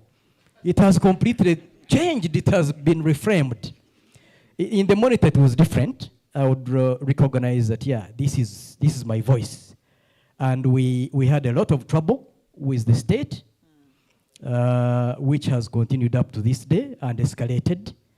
And you have given a very good example, the fact that on the 28th of June, the Monitor newspaper and several stables, which includes radio, TV, were closed by the CDF, who is, yes, the son of the president, who is the chief of defense forces, who is a tweeting general, as we call him. In the morning, he will come tweet on something about crossing to Kenya and doing, I don't know, whatever. So we've gotten used to that, but when really it comes down to freedom of expression, I was very shocked that Uganda has improved in the rankings from 143, when you look at Reporters Sans Frontières in French, 143 to 131 in 2026. So I want to go as an academic to understand what did they base on to come up with these figures that the freedom of expression index in the country has improved, when on the ground it's completely different. As you've rightly pointed out, actually there is a lot of freedom of expression. You can go on radio station and say many things, and especially radio stations and television stations, that space is quite open. The challenge is, yes, freedom of expression, but what about freedom after expression? So that's where the problem is. You will go on radio and TV and say everything you want, and we shall be there cheering you on. But the freedom after expression will be your own issue. And we've seen very prominent voices leave the country. For the first time in a very long time, we've had opposition voices who have been on radio. Honorable Ibrahim Semuju, I think a couple of you know, who was the spokesperson of our opposition leader, whom you lovely Kenyans handed over here in Nairobi, and he handed over to us to take to the basement. The spokesperson of the party, that Dr. Kiza Besigye, has left the country, and so many other political, opposition figures are leaving the country. That was not the case in the past. So it means the dynamics have completely changed, and as our national anthem says, later on when there is time they can put up the national anthem of Uganda, you will see. It is a prayer which is actually grounded in freedom. And at this point in time, I think that's what we need as a country. I'll stop there at that. Thank you so much. Thank you. That was interesting. So we've been talking about freedom of expression, freedom of the press. But there's one thing that is still unclear to me. What exactly do we mean by freedom of expression? Doctor? Well, we may say it's a very common and familiar concept, I think, to all of us here. But now it depends on how we look at it, especially in terms of the media works. When we speak of the freedom of expression, for instance, when it comes to NGOs, it's about them doing their work. and actually speaking about what they do. But for the media, I think when we speak of the freedom of expression, especially with our context in the East Africa, we are actually looking at how the media can be free to work, to actually air the content that they want, to publish the content that they want. And actually it's about doing what people want the media to do. Okay. So if at all the media is doing what the people want them to do, then we think, in my perspective, we have the freedom of expression. That's one. But second, the freedom of expression may be looked in terms of our own kind of self-censorship. How do we censor ourselves in the newsrooms? We may be saying that we are actually censored by the government, but in the real sense that we find ourselves censoring ourselves and not the government. And the other thing with the freedom of expression is actually maybe looking at how our economic kind of capability in our media houses. We may be saying that, for instance, in Tanzania, we have several media houses. We have, 100 of them. But now looking at their sustainability, looking at their viability, it has all, again, to do with the freedom of expression. So we may see them free, if at all, for instance, they are sustaining themselves in doing their work. So it's kind of a very multidimensional kind of concept as far as the media work is concerned. Okay. Thank you. Elva, when I did my research, some people told me that you cannot have media freedom if the civil societies are not free, and if people are also not free to speak, because nowadays people have agency, considering that we have digital media and people interact online and everything. Do you agree with that?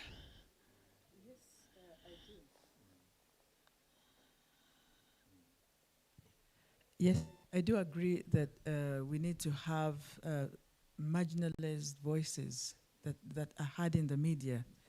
If people, when we listen to the news and the news is dominated by officials, government officials, of information at the people at the top, then I feel we are missing out on freedom of expression, and we are missing out on listening to the voices of the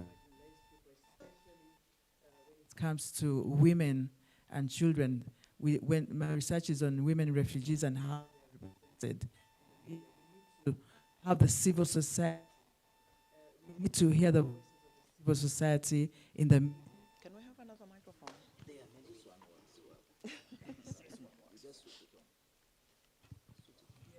Switch it on. So I feel we need to have people to be able to express their needs. They need to be heard and to involve them in the news making. So if we have media that is catering for the voices of the marginalized people, then I feel they're doing their job. But if we don't have their voices and yet we are serving the civil society, then I feel that is lacking. Okay. Before I get to Kenya, who have too much freedom, let's speak to Uganda here first, because you'll have a different question for yourself. So Elva has talked about the different voices that are important. Doto has spoken about how the media now censors itself, which actually agrees with the people that I interviewed, the journalists that I interviewed from Tanzania. They say right now it's like, okay, the Magufuli era was bad, really bad, but now people are confused. Should we not? Should we not? And so, especially since when Mama Samia came in, she was like, yeah, she unbanned some newspapers and some online media TV and said, yeah, we should talk about these things, even though there's another newspaper that was banned just last week. And so they're now hesitant, they're not sure. She's smiling, but is the smile real? or not. And so they're censoring themselves, okay? Oh, he wants to add to that before I ask you a question. Okay, I'll take that microphone.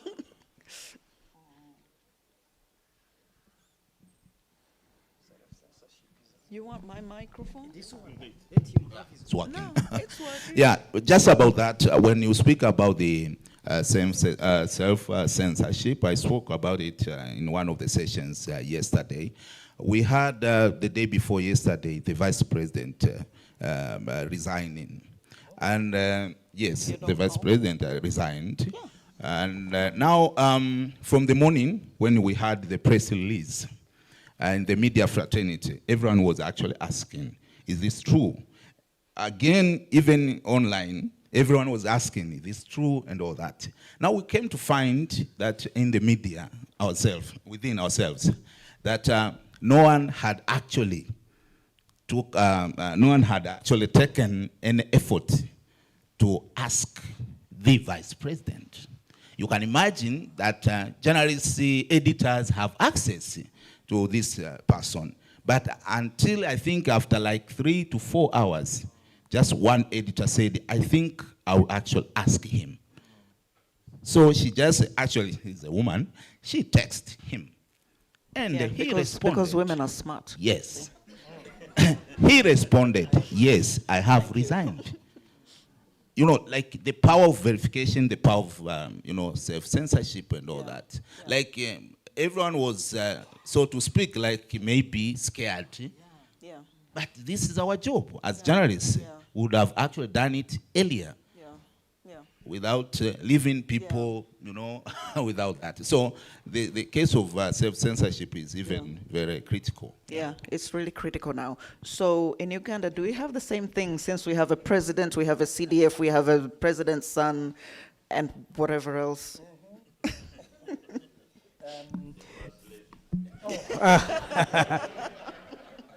And the new bishop, the daughter of the president, was consecrated last Sunday as the first African bishop. So we have, yes. But, okay, so back to your question. Let me again use myself as an example to speak to what you are talking about, the limitations of civic space, especially.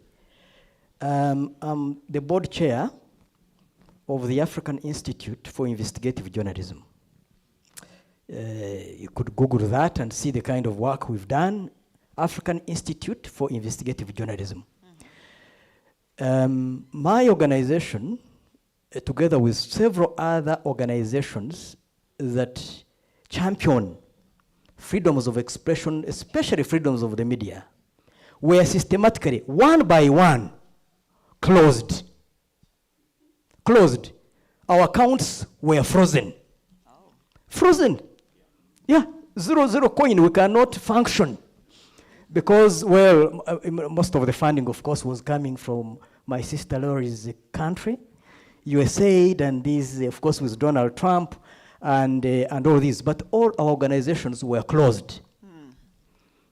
And you cannot do any work that we're doing in the communities. We cannot do the investigative stories we're doing.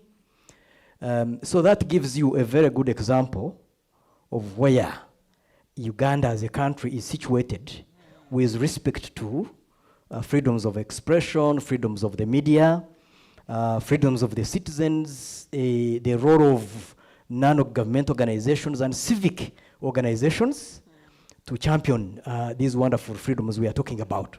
So that is the situation in the country. Okay. And I will keep it at that. And you'll keep it at that. See, he's self-censoring himself right here.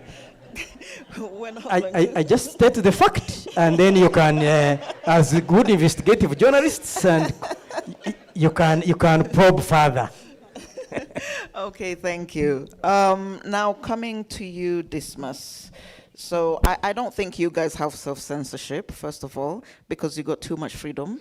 But I will ask you something about the bloggers that you mentioned. Now that we have the digital space and you have people who are actually trained journalists and you have bloggers who are not trained journalists, And you guys tend to believe the bloggers. I think we also have that issue. Where do you draw the line? Are there any rules that protect the integrity of journalism, or do just people take whatever they want? I'm asking this because we'll get to Doto after this, where Tanzania has actually, like through the Media Services Act of 2016, they've started implementing that law by introducing the Journalist Accreditation Board. Do you guys in Kenya have something like that, where people could separate between bloggers and journalists within the digital space? Well, before I go to that, let me speak again about the freedoms we have in Kenya. The majority of our neighboring countries, especially the opposition leaders, when they want to make a statement, they'll actually come to Nairobi. For instance, in a good part, the reason why Nairobi is not in good terms with Kinshasa is just before the DRC elections, a number of opposition leaders came to Nairobi to make statements.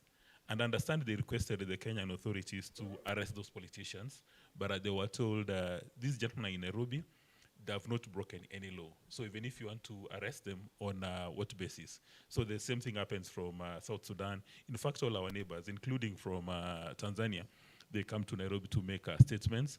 And one must say, yeah, that's where I'm going. Yeah.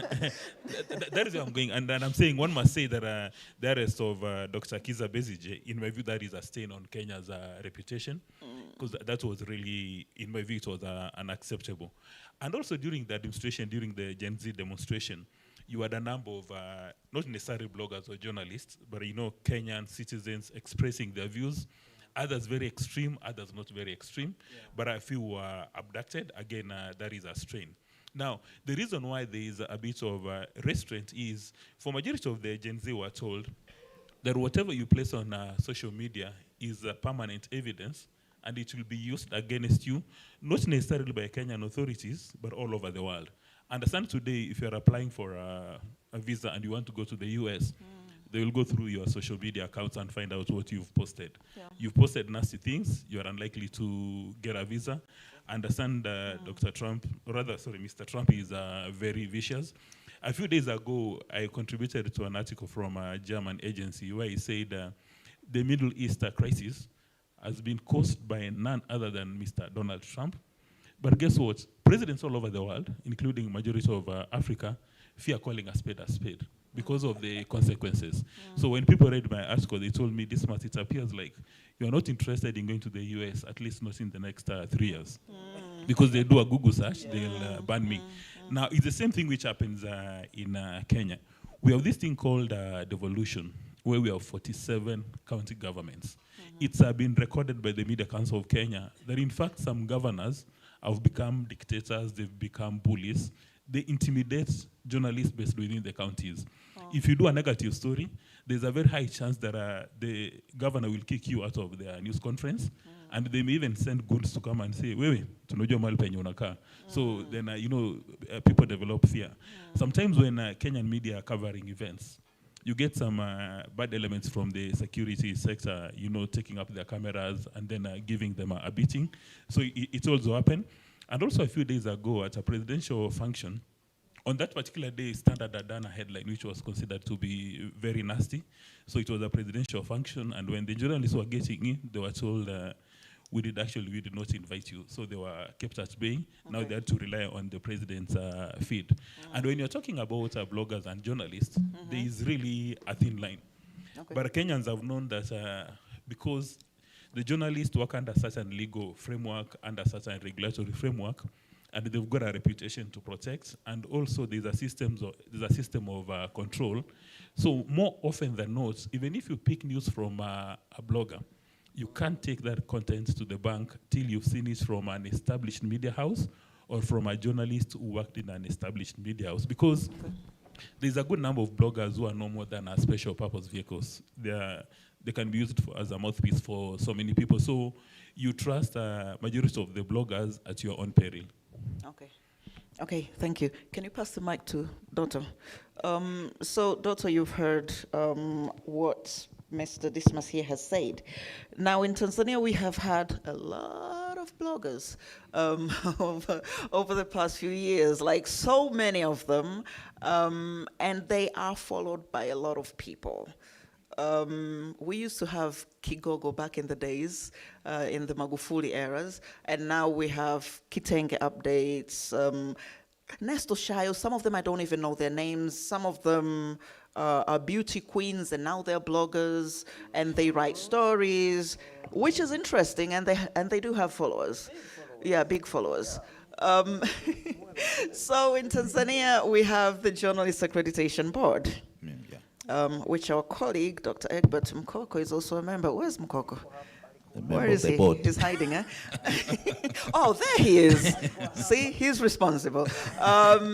So it distinguishes journalists from others.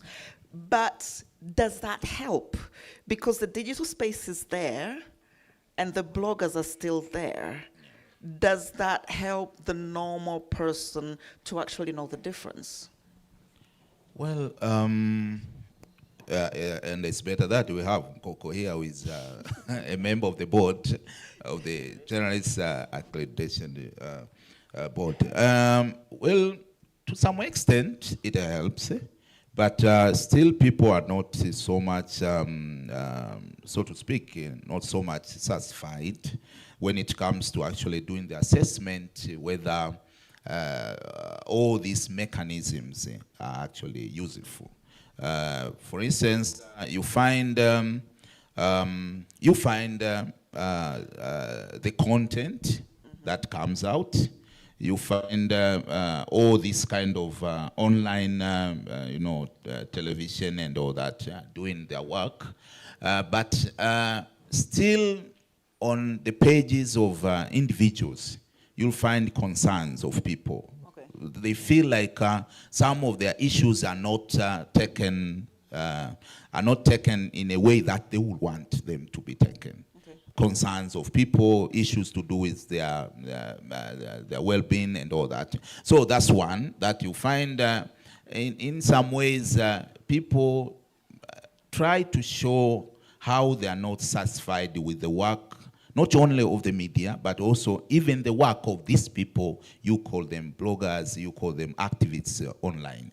That's one. But second, I think we need to do more research, especially with regard to the comparison or the kind of assessment that we between quality and what people would want from the media.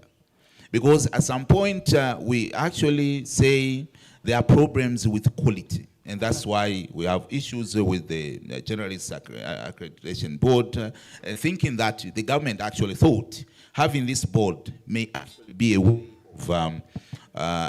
way of, regulating the media, regulating journalists, that they do their practice in a very professional way and all that. But it's still, you see, still this is not working that much. Yeah. So I think we need to do more research to actually find a way in which actually, in what way we will find whether it's the question of quality or it's a question of actually doing, airing concerns and issues of the people. Okay, okay, thank you.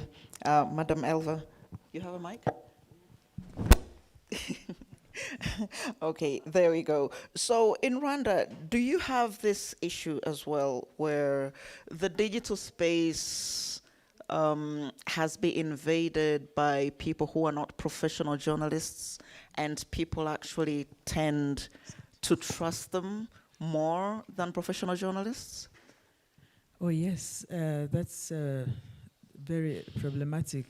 Many influencers that are taking advantage of their popularity to give people to disinform, to sometimes send stories that are not, true, misinformation.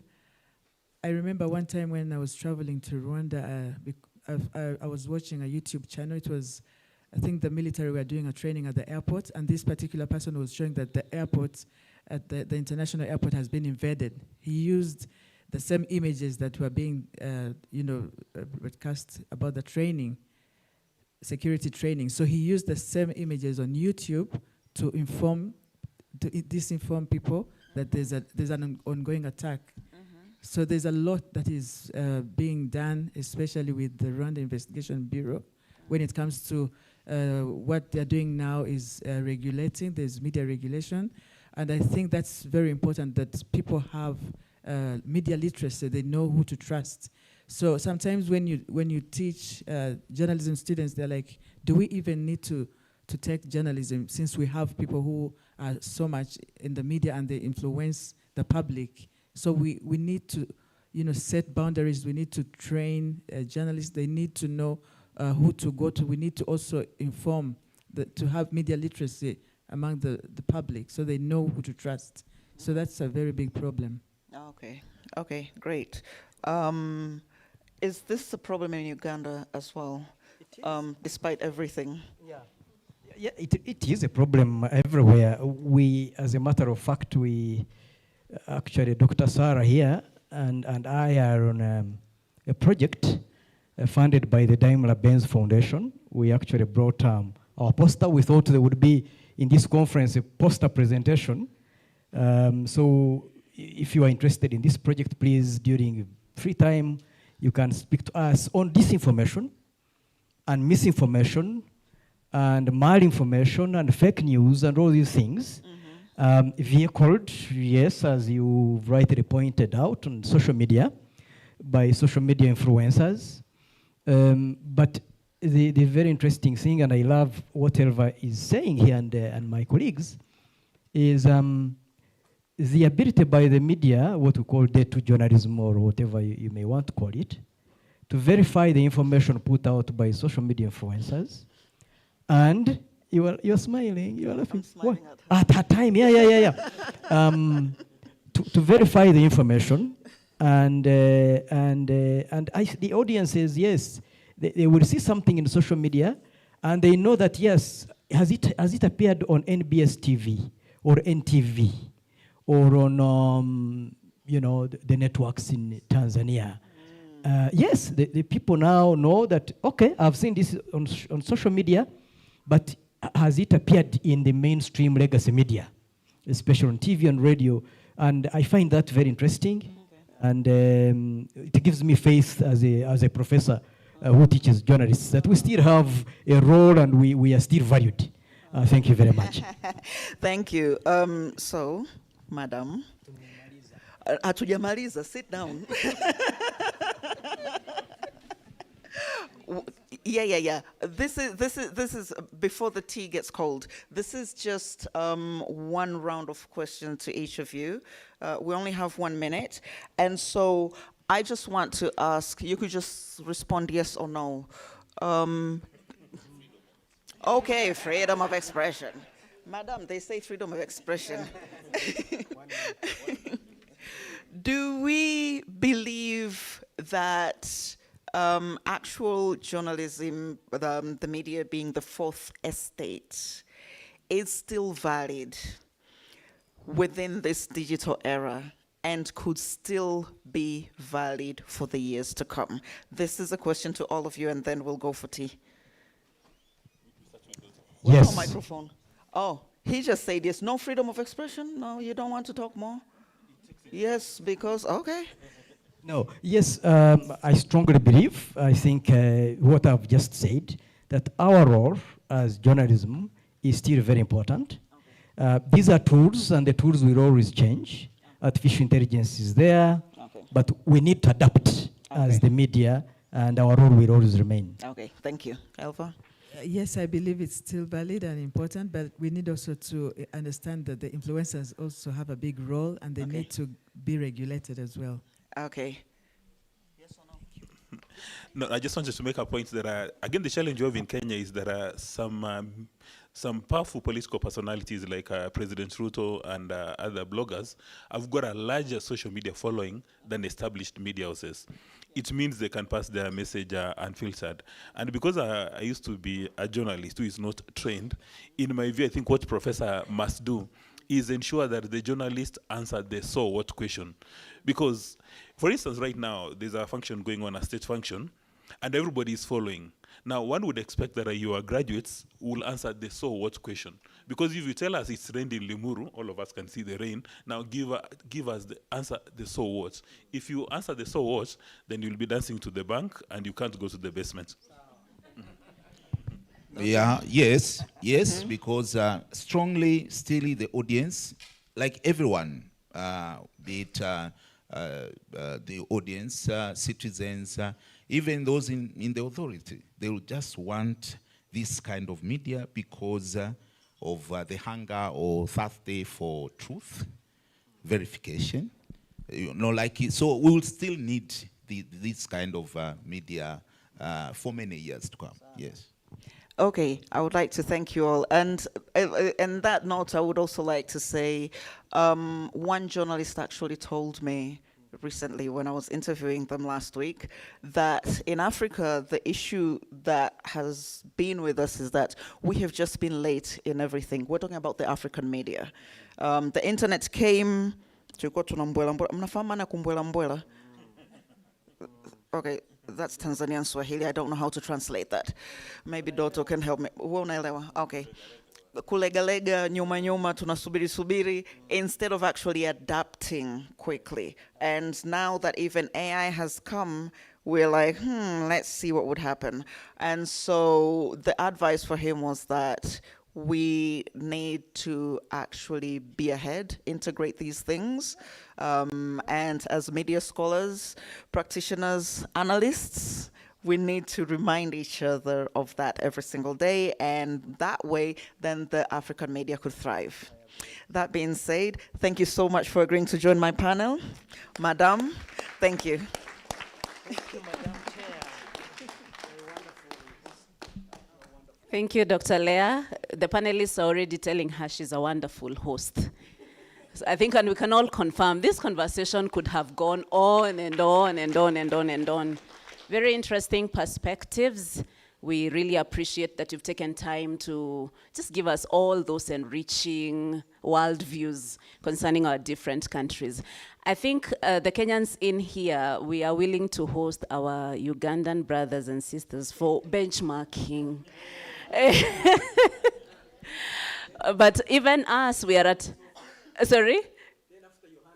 And then we hand you over. And even here, it's not guaranteed of your freedom after.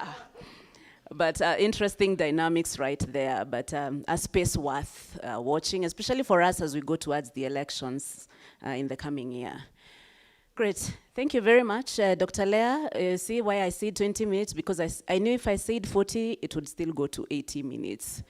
But here we are, and that brings us to the end of the panel discussion. There are our colleagues, they're still in our midst in case you need to touch base, connect, and probe any of the issues further. Please feel free to interact with them during the free sessions that we have.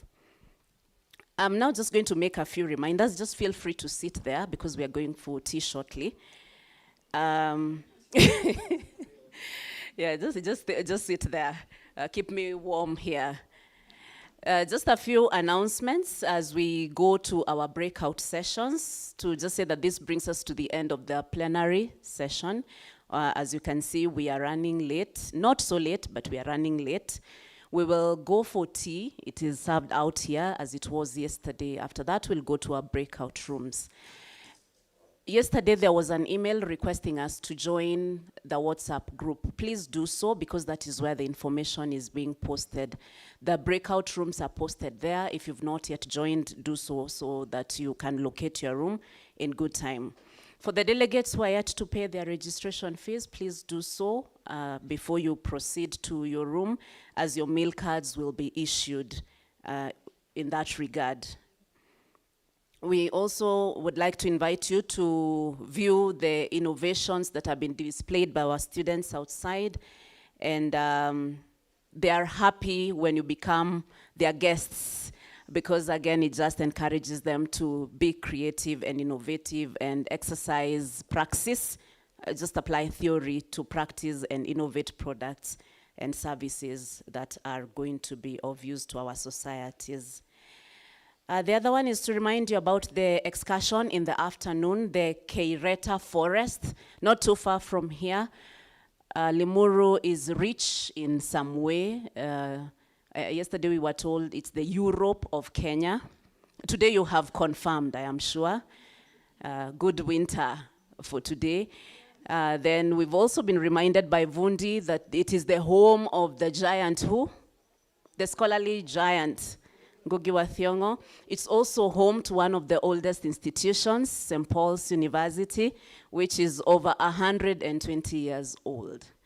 So today, again, we get the chance to go and experience Karieta Forest. A lot of activities lined up, as you can see on that brochure. Please make time to visit and bond with fellow delegates.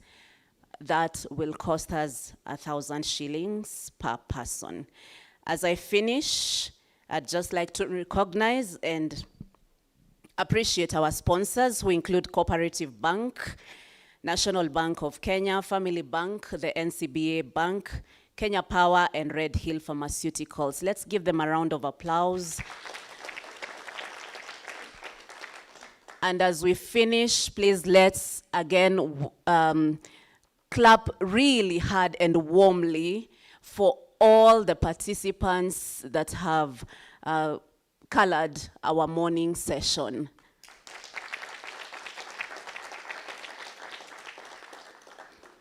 Asanteni sana, karibuni Kenya. For those who are not from around, in Kenya we say hakuna. Karibuni Kenya, hakuna matata.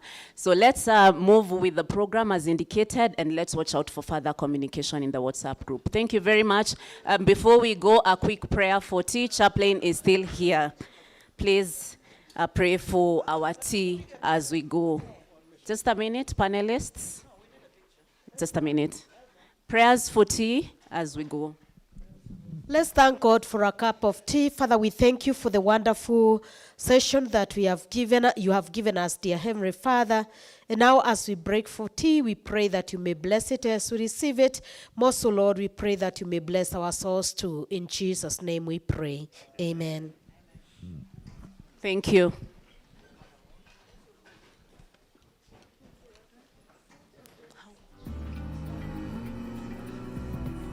Let's take 10 minutes for the tea break. Intelligence can write your news, create your images, produce, and even influence the way you communicate with an audience. But there is a bigger question. What does this mean for Africa? What does it mean for our universities, our communication professionals, our students, and for the future of communication itself? These are some of the questions that will take center stage at the EACA 2026, hosted by St. Paul's University from 26 to 28 August 2026. I'm Professor Esther Mombo, Vice Chancellor of St. Paul's University, and it is my great pleasure to welcome scholars, researchers, students, communication practitioners, and thought leaders from across Africa and beyond to this important conversation. At St. Paul's University, we believe that the future belongs to those who are willing to understand change, question it, and shape it. And that is why this conference is so important. Artificial intelligence is transforming the way we communicate, the way we learn, the way we work, and even the way information is created and consumed. But technology alone cannot answer the questions before us. We need knowledge, we need research, we need innovation, and perhaps most importantly, we need ethics. For us at St. Paul's, this is the heart of who we are. We are a university committed to academic excellence, ethical leadership, innovation, and transformative education.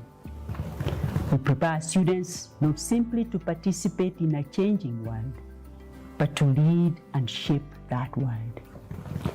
And as Africa embraces the opportunities presented by artificial intelligence, and digital transformation, our universities have a critical responsibility to ensure that innovation remains human-centered, responsible, and relevant to our African context. That is the conversation we are opening at EACA 2026. We are bringing together ideas, we are bringing together people, we are bringing together different perspectives from across Africa and beyond. And we invite you to be part of it. Whether you are a student, an academic, a researcher, a communication professional, a technology enthusiast, or simply curious about where AI is taking our world, this conversation is for you. So from all of us at St. Paul's University, karibu sana. Welcome to EACA 2026. Welcome to St. Paul's University. And welcome to a university where faith, knowledge, innovation, and ethical leadership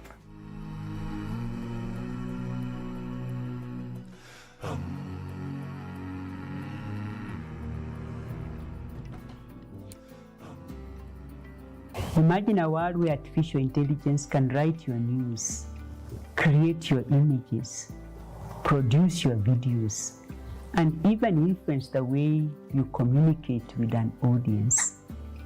But there is a bigger question. What does this mean for Africa? What does it mean for our universities, our communication professionals, our students, and for the future of communication itself? These are some of the questions that will take center stage at the EACA 2026, hosted by St. Paul's University from 26 to 28 August 2026. I'm Professor Esther Mombo, Vice Chancellor of St. Paul's University, and it is my great pleasure to welcome scholars, researchers, students, communication practitioners, and thought leaders from across Africa and beyond to this important conversation. At St. Paul's University, we believe that the future belongs to those who are willing to understand change, question it, and shape it. And that is why this conference is so important. Artificial intelligence is transforming the way we communicate, the way we learn, the way we work, and even the way information is created and consumed. But technology alone cannot answer the questions before us. We need knowledge, we need research, we need innovation, and perhaps most importantly, we need ethics. For us at St. Paul's, this is the heart of who we are. We are a university committed to academic excellence, ethical leadership, innovation, and transformative education. We prepare students not simply to participate in a changing world, but to lead and shape that world. And as Africa embraces the opportunities presented by artificial intelligence and digital transformation, our universities have a critical responsibility to ensure that innovation remains human-centered, responsible, and relevant to our African context. That is the conversation we are opening at EACA 2026. We are bringing together ideas, we are bringing together people, we are bringing together different perspectives from across Africa and beyond. And we invite you to be part of it. Whether you are a student, an academic, a researcher, a communication professional, a technology enthusiast, or simply curious about where AI is taking our world, this conversation is for you. So from all of us at St. Paul's University, karibu sana. Welcome to EACA 2026. Welcome to St. Paul's University. And welcome to a university where faith, knowledge, innovation, and ethical leadership comes together to shape the future. We look forward to seeing you there.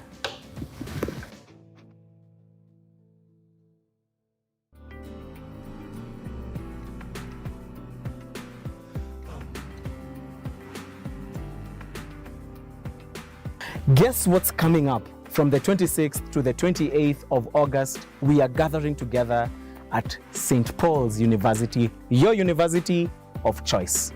We are gathered together by the East African Communication Association, EACA, hosted in conjunction with the Directorate of Research and Innovation and the School of Communication and Computer Studies. And we will be reflecting together on the theme, Reimagining Communication in Africa, subtitled AI, Media Innovation and Global Collaboration. That tells you that we are partnering together not only with institutions, but with the corporate space, with other researchers and academics from all over the world to reflect about how communication can be more effective in an age of swipes, in an age of AI, and in an age of global collaboration. Join us. If you are an individual researcher, maybe a postgraduate student, you can register, see the link below. If you're an organization, please partner with us and have an amazing space to tell the world your story, the story of your brand, and the impact that you are achieving in the community. Join us on the 26th to the 28th as we discuss together the role of communication in our contemporary society. You are most welcome.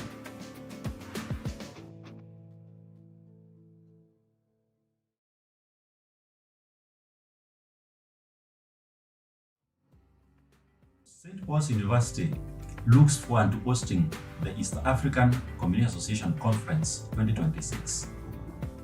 As a university, we are building a research and entrepreneurial ecosystem that is able to address the high education needs of the nation and the global community, as well as provide solutions for the society that is highly yearning, highly expectant.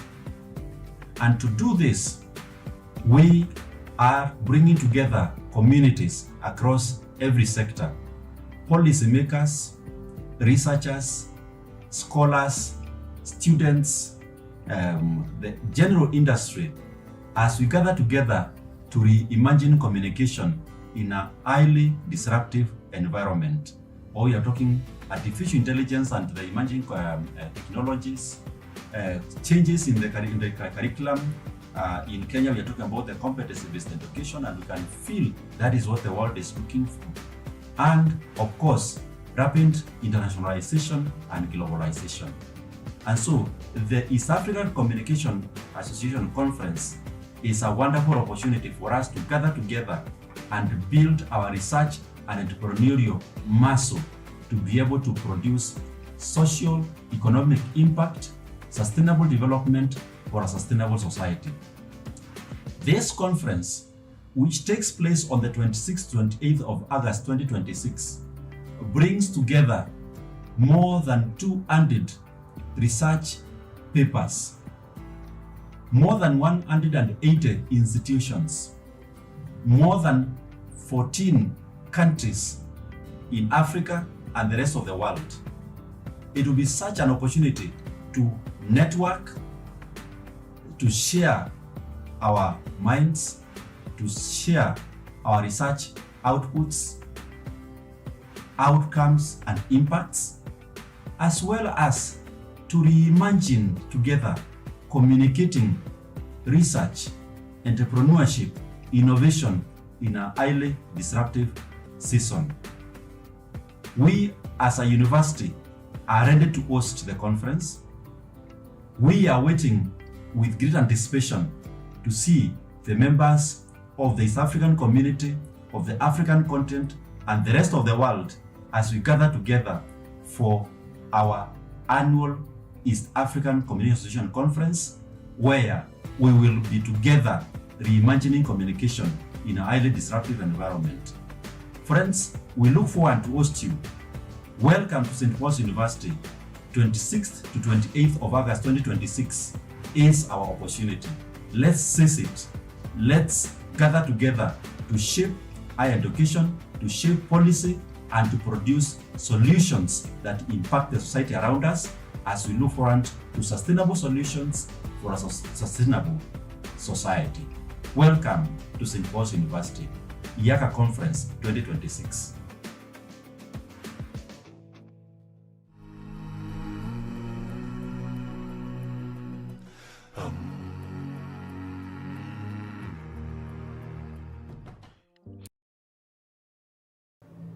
My name is Dr. Susan Mwangi. I'm the Dean of the School of Communication and Computer Studies at St. Paul's University. And this year we are privileged to be hosting the EACA Conference 2026. This is the 16th edition of the conference. EACA stands for East Africa Communication Association. And for us at St. Paul's University, we are happy to welcome you all to attend the conference this year. It's going to be at the main campus in Limuru. And we're happy to welcome all communication and media scholars to this regional event. It brings together postgraduate students, scholars, professionals, industry players, all under one roof. And this is why we are excited to be having the conference here at St. Paul's University from the 26th to the 28th of August 2026. For us at St. Paul's University, we're happy to host the EACA conference. The last time it was in Kenya was a while back. In the last few years, it has been held in other countries like Burundi, Rwanda, Tanzania, and most recently in Ethiopia. And so for us to host the 2026 edition of the conference, we are happy that we are calling you all to come to Kenya, and specifically to Limuru. In this conference, we're looking forward to a lot of learning, a lot of sharing of new ideas, new knowledge, and a lot of collaboration and networking. We are excited that we have received a good number of abstracts. That shows the interest that people have shown in attending the 2026 EACA conference. We want to assure all our paper presenters that we are ready for you. We have 8 different tracks. It's going to be a big conference. We have plenary speakers whom we are going to be telling you about in a short while. We have panel presentations, a good number of them, but we also have opportunities for you all to present your papers in the 8 tracks. We would like to appreciate all our partners who have worked along with us in our fundraising efforts. We want to really appreciate a number of our partners whom we are going to tell you about, especially at the conference. A number of organizations have come alongside us to support us and to support some of the students who are willing to attend the conference but cannot be able to do so because of financial constraints. So we want to really thank you all who have reached out to us and who have chosen to walk alongside us in this journey. And we know that it is because of your contribution that this conference is going to be a success.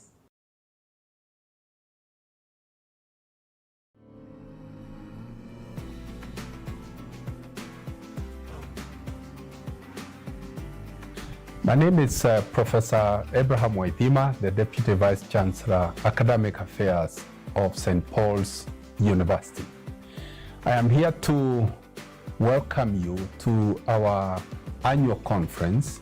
This year, we are partnering with EACA, East Africa Communication Association, to host this conference in St. Paul's University. Every so often, a university will sit together, and because universities do a number of things. One is we teach, we train. we also research and we also disseminate research output. The annual conference affords an opportunity for researchers to disseminate their research findings. And this year, our conference is taking place from the 26th to 28th of August. And we are looking forward to hosting researchers. We are looking forward to hosting students. And here, when we talk about students, we are talking about undergraduate students, we are talking about postgraduate students. And we are happy that our conference has attracted a number of people, not just from Kenya, from other countries, including America, West Africa, Europe, South Africa. We have quite a number of abstracts that have come our way, and we are looking forward to having a good conference.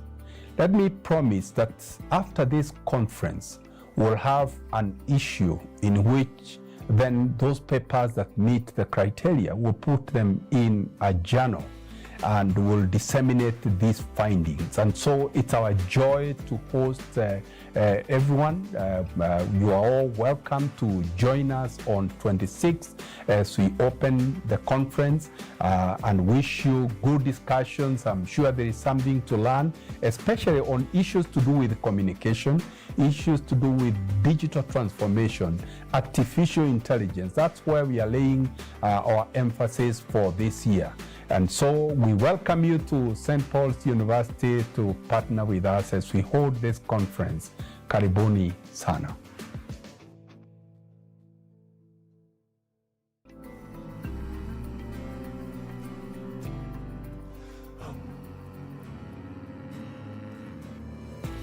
Welcome to St. Paul's University Annual International Research Conference, this year in collaboration with the East Africa Communication Association.